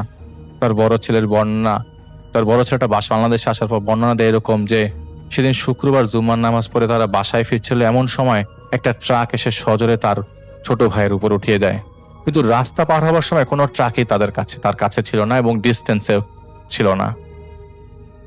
তো সেখানে এক ইসলামের দিনের কাজে গিয়েছিলেন রিফায়েত ভাই তাদের এলাকায়। তার পরিচিত একজন তার কথা বলে, যেহেতু তিনি অনেক দিন যাবত তার প্রবলেমের কথা বলে অনেকজনকে খুঁজতে বলেছেন, যারাই এসেছে তারা তাবিজ পর্যন্তই, এর বেশি দূরে এগোতে পারেননি। যাগ্গে সে কথা রিফাত ভাইকে দেখা কর সাথে নিয়ে যায় সেই বাড়িতে। তো কারণ রিফাত ভাই যাওয়ার পরে তিনি একটা মাঝে বিহেভ করে যে তিনি দেখা করবে না। তো রিফাত ভাই বলে ঠিক আছে, দেখা না করলে তো কিছু করার নাই। তো রিফাত ভাইকে তিনি বলেন যে অন্যদের মতোই কিছু হবে না, আর ও তো বয়স্কম, কি করবে, শুধু শুধু তাকে নিয়ে আসা হয়েছে। তো রিফাত ভাই ব্যাক করছিলেন, এমন সময় তিনি দেখলেন তাদের গোয়াল ঘরের দিকে 4 জন মানুষ খুব দ্রুত দৌড়ে চলে গেল, উড়ে চলে গেল। তিনি বললেন আপনাদের বাড়ির পেছনটা কি খালি? বলে হ্যাঁ, পিছনে ঝোপঝাড় আছে, একটা গোয়াল ঘর আছে। তো বলে আমি একটু দেখবো। তো রিফাত ভাইকে নিয়ে তিনি তার পেছনের জায়গায় যায়। রিফাত ভাই দেখলেন এবং গোয়াল ঘরের ভেতর থেকে তিনি দেখেন ভেতরটা অন্ধকার। তিনি বলেন আমি আপনার বাড়ি থেকে একটু ঢুকতে পারি, এক গ্লাস পানি খাবো, তো যদি অনুমতি দেন। তিনি ঢুকতেই টিনের চালের ঠিক নিচে আমাদের গ্রামের বাড়িতে বলে অনেকে কার বলে, অনেকে এটাকে স্টোর রুমের মতো স্টোর করে রাখে, অনেক জিনিসপত্র পাতিলাতে লুঠিয়ে রাখে টিনের চালের নিচে উপরের দিকে আর কি। তো তিনি দেখেন ওখানে উপরে দাঁড়িয়ে 3টা মানুষ মানুষ দাঁড়িয়ে আছে এবং দেখতে পাই সেই মানুষগুলা ভেতর মানুষগুলো দেখা যাচ্ছিল, কিন্তু ওখান থেকে কান্নার শব্দ ভেসে আসছিল। তো এটা শুধুমাত্র রিফাত ভাই দেখতে পাচ্ছিল, আর কেউ দেখতে পাচ্ছিল না। রিফাত ভাই উপরে তাকিয়ে আছে, 3 জন মানুষকে দেখতে পাচ্ছে, কিন্তু তারাও যে রিফাত ভাই ওখানে তাকিয়ে আছে তারাও রিফাত ভাইয়ের পেছনে সাথে সাথে তাকায়, কিন্তু কিছু দেখতে পাচ্ছে না। তো রিফাত ভাইয়ের ভাষ্যমত আসলে এটা কান্না না, এটা শয়তানের চাল। যাকে তিনি বললেন যে আপনার ফ্যামিলিতে আর কে কে আছে? তো রিফাত ভাই সাথে সাথে বলে আপনার ছেলের মৃত্যুতে আমি দুঃখিত। তখন তিনি বললেন কি করে জানলেন আমার ছেলে মারা গেছে? রিফাত ভাইকে তিনি জিজ্ঞেস করেন। তো রিফাত ভাই বলে আমি দেখতে পাচ্ছি আপনার বাড়ির সামনে একটা লাশের খাটিয়া, আমি দেখতে পাচ্ছি আপনার স্বপ্নের লাশের খাটিয়া। যাকে আমি আজকে আসি, আপনারা ভালো থাকবেন, সেফ থাকবেন, বিপদ আসতে পারে। তখন তিনি বললেন আমাদেরকে কি বিপদ থেকে উদ্ধার করা যায় কিনা? তো রিফাত ভাই বললেন দেখেন আমি তো বিপদ থেকে উদ্ধার করতে পারবো না, সেটার মালিক আল্লাহ। আমি হয়তো কিছু বলতে পারি, কিছু করতে পারি, তার এগেইনস্টে সলিউশন দিবেন আল্লাহ। তখন তিনি বললেন যে ঠিক আছে, আপনি দেখেন আমরা বিপদে আছি, আপনি কিছু করতে পারেন কিনা, আমরা খুব সমস্যায় পড়েছি। আমি যাকেই লাশের খাটিয়াতে দেখি সেই মারা যাচ্ছে আমার পরিবার থেকে, এবং সেটা মারা যাচ্ছে আমার পরিবার থেকে। কিছুদিন আগে তার ফুপুকে লাশের খাটিয়াতে দেখেছিল, কয়েকদিন আগে তার ফুপুও মারা গেছে। রিফাত ভাই বলেন আমাকে 2 দিন সময় দিন। তো রিফাত ভাই ইতোমধ্যে তার ওস্তাদদেরকে তাদের কাছে বিষয়টা জানায়। তার ওস্তাদরা তখন বলেন লোকটা পাপী, আল্লাহকে বিশ্বাস করে না, তারা নামাজ পড়ে না, তার সাথে শয়তান ঘরে, তার কাজ আমরা করতে চাই না, তার বাসাও পরিষ্কার থাকে, ফেরেশতা ঢুকবে কোথা থেকে যদি তুমি হারাম জিনিস আবদ্ধ থাকো?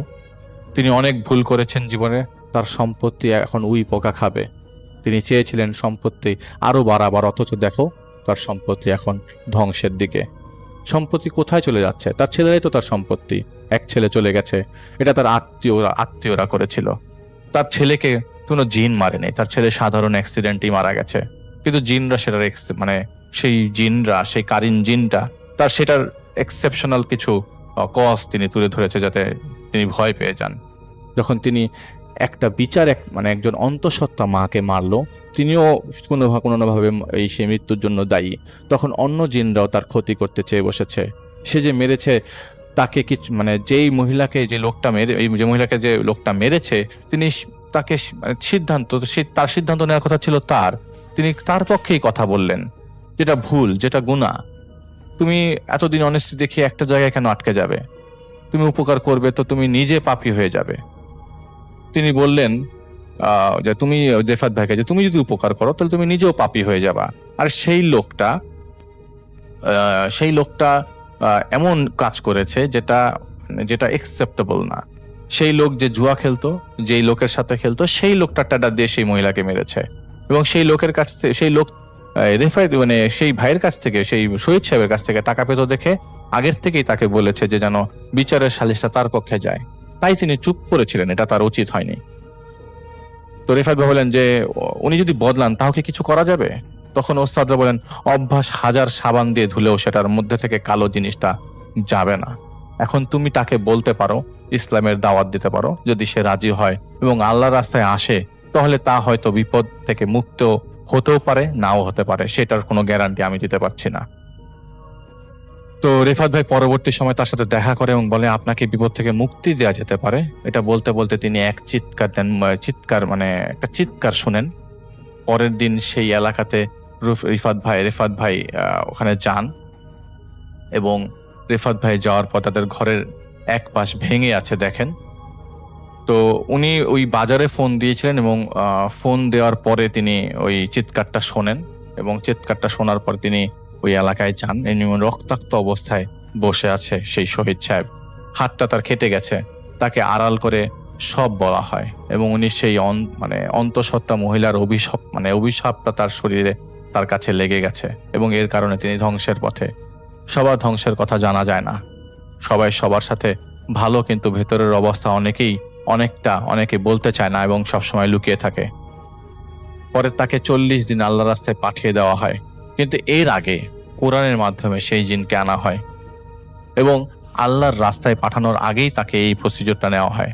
তার ভেতরে সেই জিন আসে এবং কিছু না বললেও পরবর্তীতে বলে তাকে পাঠিয়েছে নবগামী সর্দার।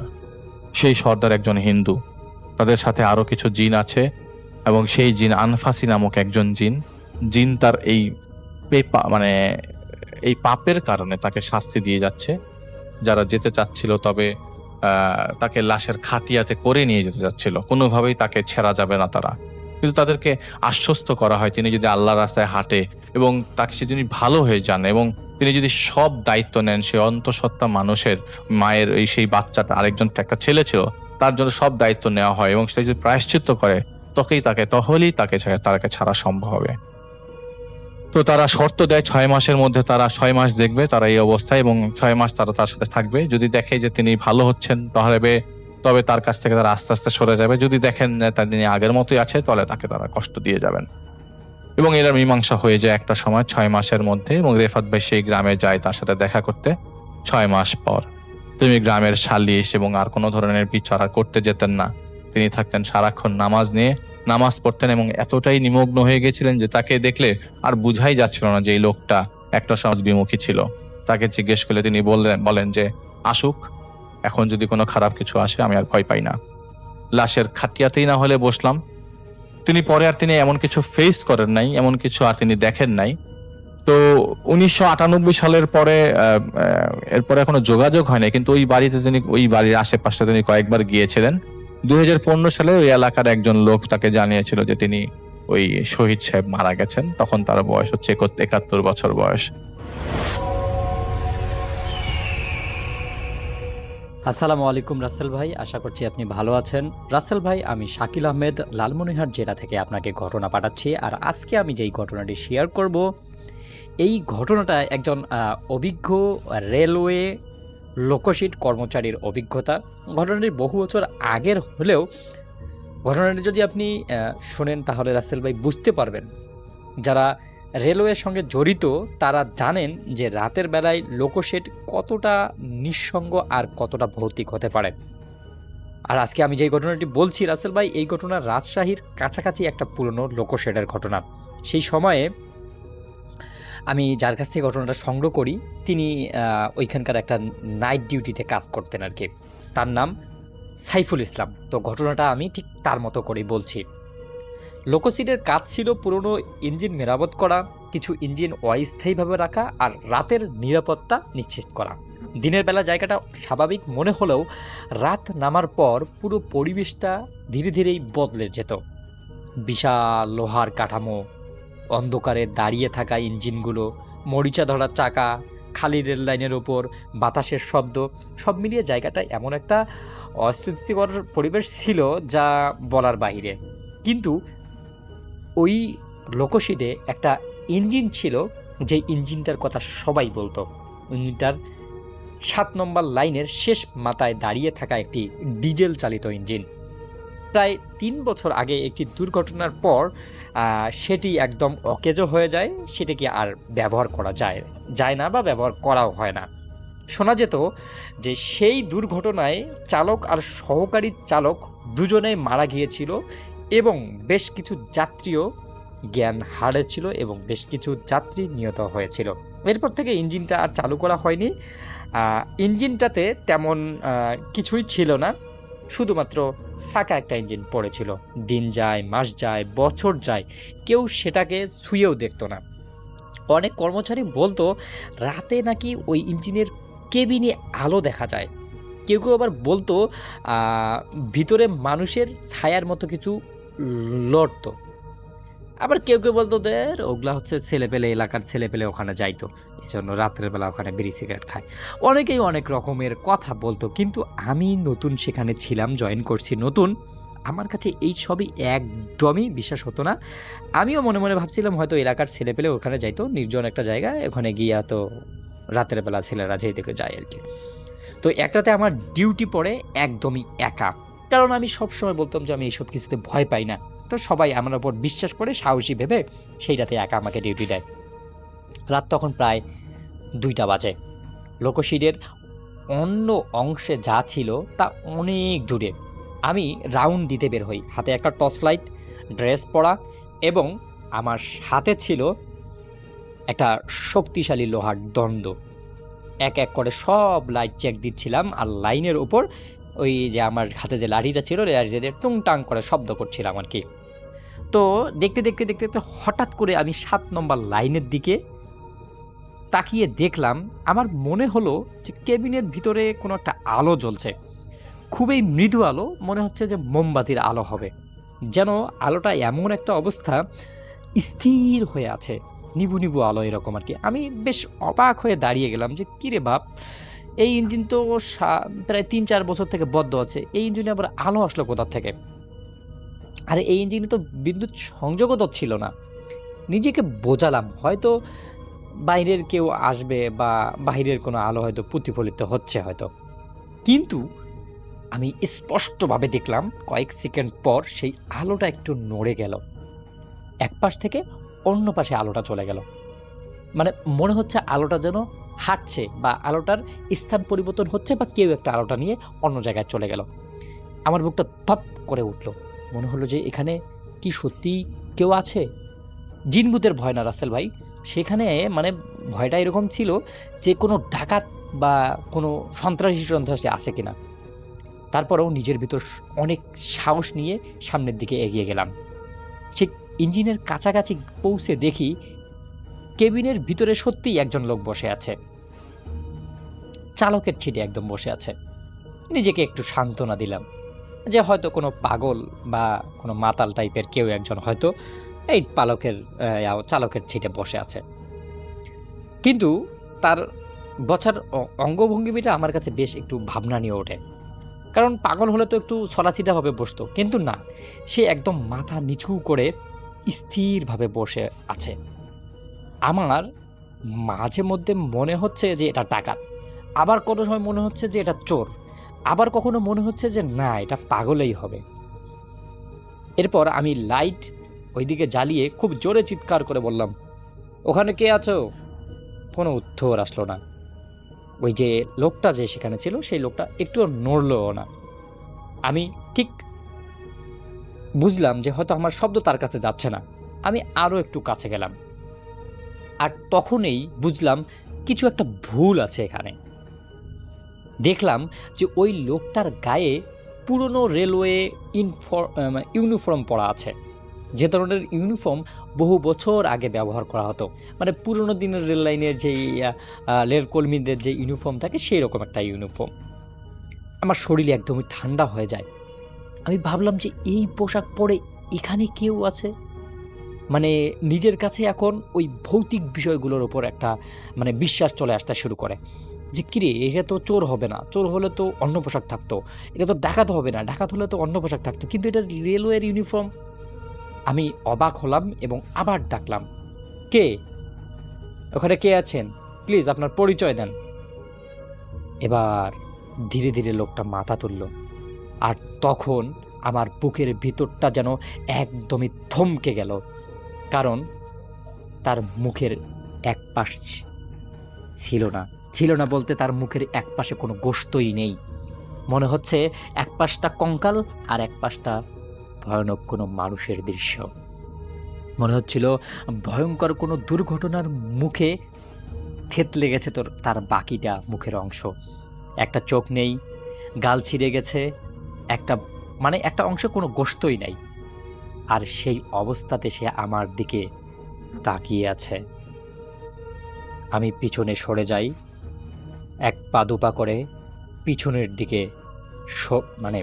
পালিয়ে যাওয়ার একটা চিন্তা ভাবনা করতে থাকি। কিন্তু ঠিক তখনই লোকটা হঠাৎ করে দাঁড়িয়ে যায়। তারপর কেবিনের ভিতরে দাঁড়িয়েই একটা বিকট রকমের হাসি দেয় এবং ধীরে ধীরে হাত তুলে আমাকে সামনের দিকে ইশারা করে, যেন আমাকে কোথাও যেতে বলছে। আমি কি করলাম, লাইটটা আমার সামনের দিকে ফেলে খুব জোরে দৌড়াতে চাইছিলাম, কিন্তু কৌতূহল আর ভয় অদ্ভুত মিশ্রণে কয়েক সেকেন্ড আমি একদম হ্যাং হয়ে স্তব্ধ হয়ে সেখানে দাঁড়িয়ে থাকি। লোকটা আবার আমাকে ইশারা করলো।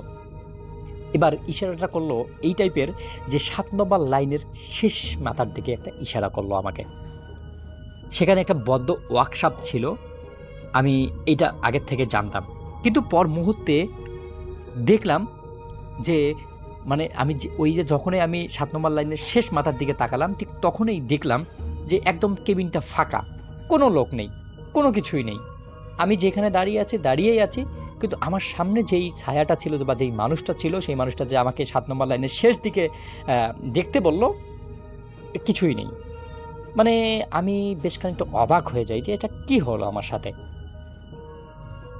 আমি কোনো কিছু চিন্তা করতে পারতেছি না, কাউকে ডাকতেও পারতেছি না। এর কয়েক মিনিট পর আমি সাহস করে নিজের মধ্যে অনেকগুলো শক্তি সঞ্চয় করে সেই ওয়ার্কশপের দিকে যাই। ওয়ার্কশপের ভিতরে প্রবেশ করার আগে আমি বেশ খানিকটা জিনিস লক্ষ্য করি, যেন মনে হচ্ছে যে এই ওয়ার্কশপে একটু আগেই কেউ একজন ঢুকেছিল। আমি ভাবলাম যে হয়তো কোনো ভালো আত্মা আমাকে এইখানে চোর ঢুকেছে, সেটা ধরার জন্য আমাকে ইঙ্গিত করেছে। তারপরে আমি কোনো কিছু চিন্তা না করে সরাসরি ভিতরে প্রবেশ করি, এবং ভিতরে প্রবেশ করেই অদ্ভুত রকমের একটা গন্ধ আমার নাকে আসে, পুরনো তেল আর মরিচা ধরার গন্ধর মতো টাইপের আর কি। টর্চের আলো ফেলতে ফেলতে আমি একদমই ভিতরে ঢুকে যাই, আর তখনই দেখি মেঝের এক কোণে কিছু কাগজ পড়ে ছড়িয়ে ছিটিয়ে আছে। এরপর আমি সেই কাগজগুলোর দিকে গেলাম এবং দেখলাম সেগুলো একদমই পুরনো, ধুলোয় ঢাকা, এবং আমি কাগজগুলো একটু পা দিয়ে সরিয়ে তুলে দেখলাম সেগুলো কোনো একটা দুর্ঘটনার রিপোর্টটায় দেখলাম যে কিছু ছবি আছে। সেই ছবিগুলো এমন যেন এই যে যে ইঞ্জিনটা দুর্ঘটনা হয়েছিল সেই দুর্ঘটনার কিছু ছবি, আর রিপোর্টের এক জায়গায় এক লাইনে আমার চোখ পড়ে গেল, আর সেখানে লেখা ছিল সহকারী চালকের মৃতদেহ পাওয়া গেছে, কিন্তু প্রধান চালকের দেহবিশেষ সম্পূর্ণ উদ্ধার করা সম্ভব হয়নি। এটা দেখার পর আমার হাত কাঁপতে শুরু করে, আর ঠিক তখন এই ওয়ার্কশপের ভিতর থেকে একটা বিকট রকমের শব্দ আমার কানের কাছে এসে পৌঁছায়, যেন ভারী কোনো বুট পরা কেউ হাঁটছে ওয়ার্কশপের ভিতরে। আমি যেদিকে শব্দের উৎস আমার কানে আসে ঠিক সেই দিকটায় টস ফেলি, কেউ নেই, কোনো শব্দ নেই, কোনো কিছুই নেই। আমি ঠিকঠাক মতো আবার বলি যে এটা হয়তো আমার মনের ধারণা, ভুল ধারণা। ঠিক তার কিছুক্ষণ পরেই আবার সেই ধূপধাপ শব্দ আসতেছে। এবার মনে হচ্ছে কেউ যেন হাঁটতে হাঁটতে আমার ঠিক কাছাকাছি আসতেছে। তারপর এক সময় আমার কানের কাছে খুব নিচু স্বরে একটা কথা শোনা যায়। কথাটা ঠিক এমন, আমি এখনো নামিনি। এমন একটা মৃদু কণ্ঠ আমার পুরো শরীরটাকে শিহরিত করে।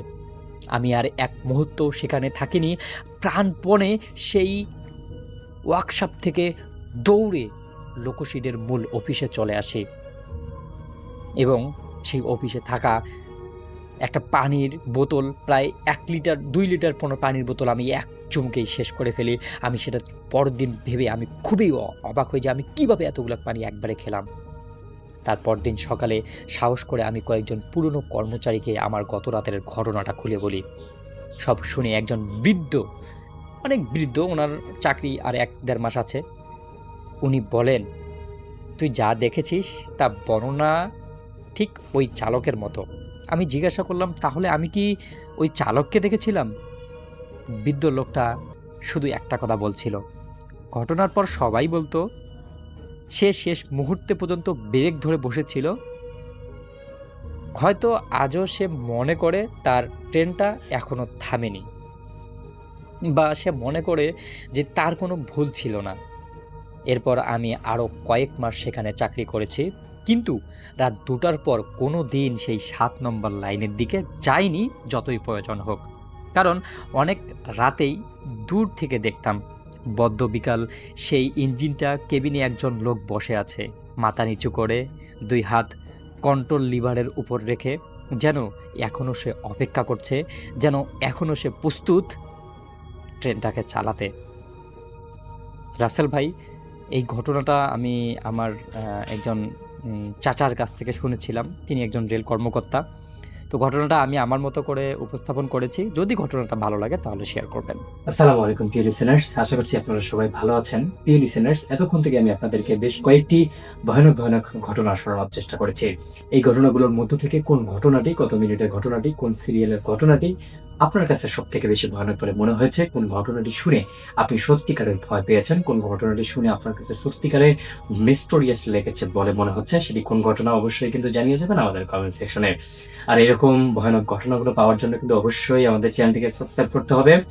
এবং যারা যারা নতুন আমাদের চ্যানেলে আজকের মতো এসেছেন তাদের কাছে আমি রিকোয়েস্ট করবো, আপনি যদি সত্যিকারের একজন হরর লাভার হয়ে থাকেন, আপনার কাছে যদি সত্যিকারের ইমেল ঘটনাগুলো ভালো লেগে থাকে, তাহলে কিন্তু অবশ্যই আমাদের চ্যানেলটি ভিজিট করবেন। আমাদের চ্যানেলের প্রত্যেকটা ঘটনা, প্রত্যেকটা এপিসোডের প্রত্যেকটা সিরিয়ালের ঘটনাগুলো অনেক বেশি স্টোরিয়াস, অনেক বেশি হরর।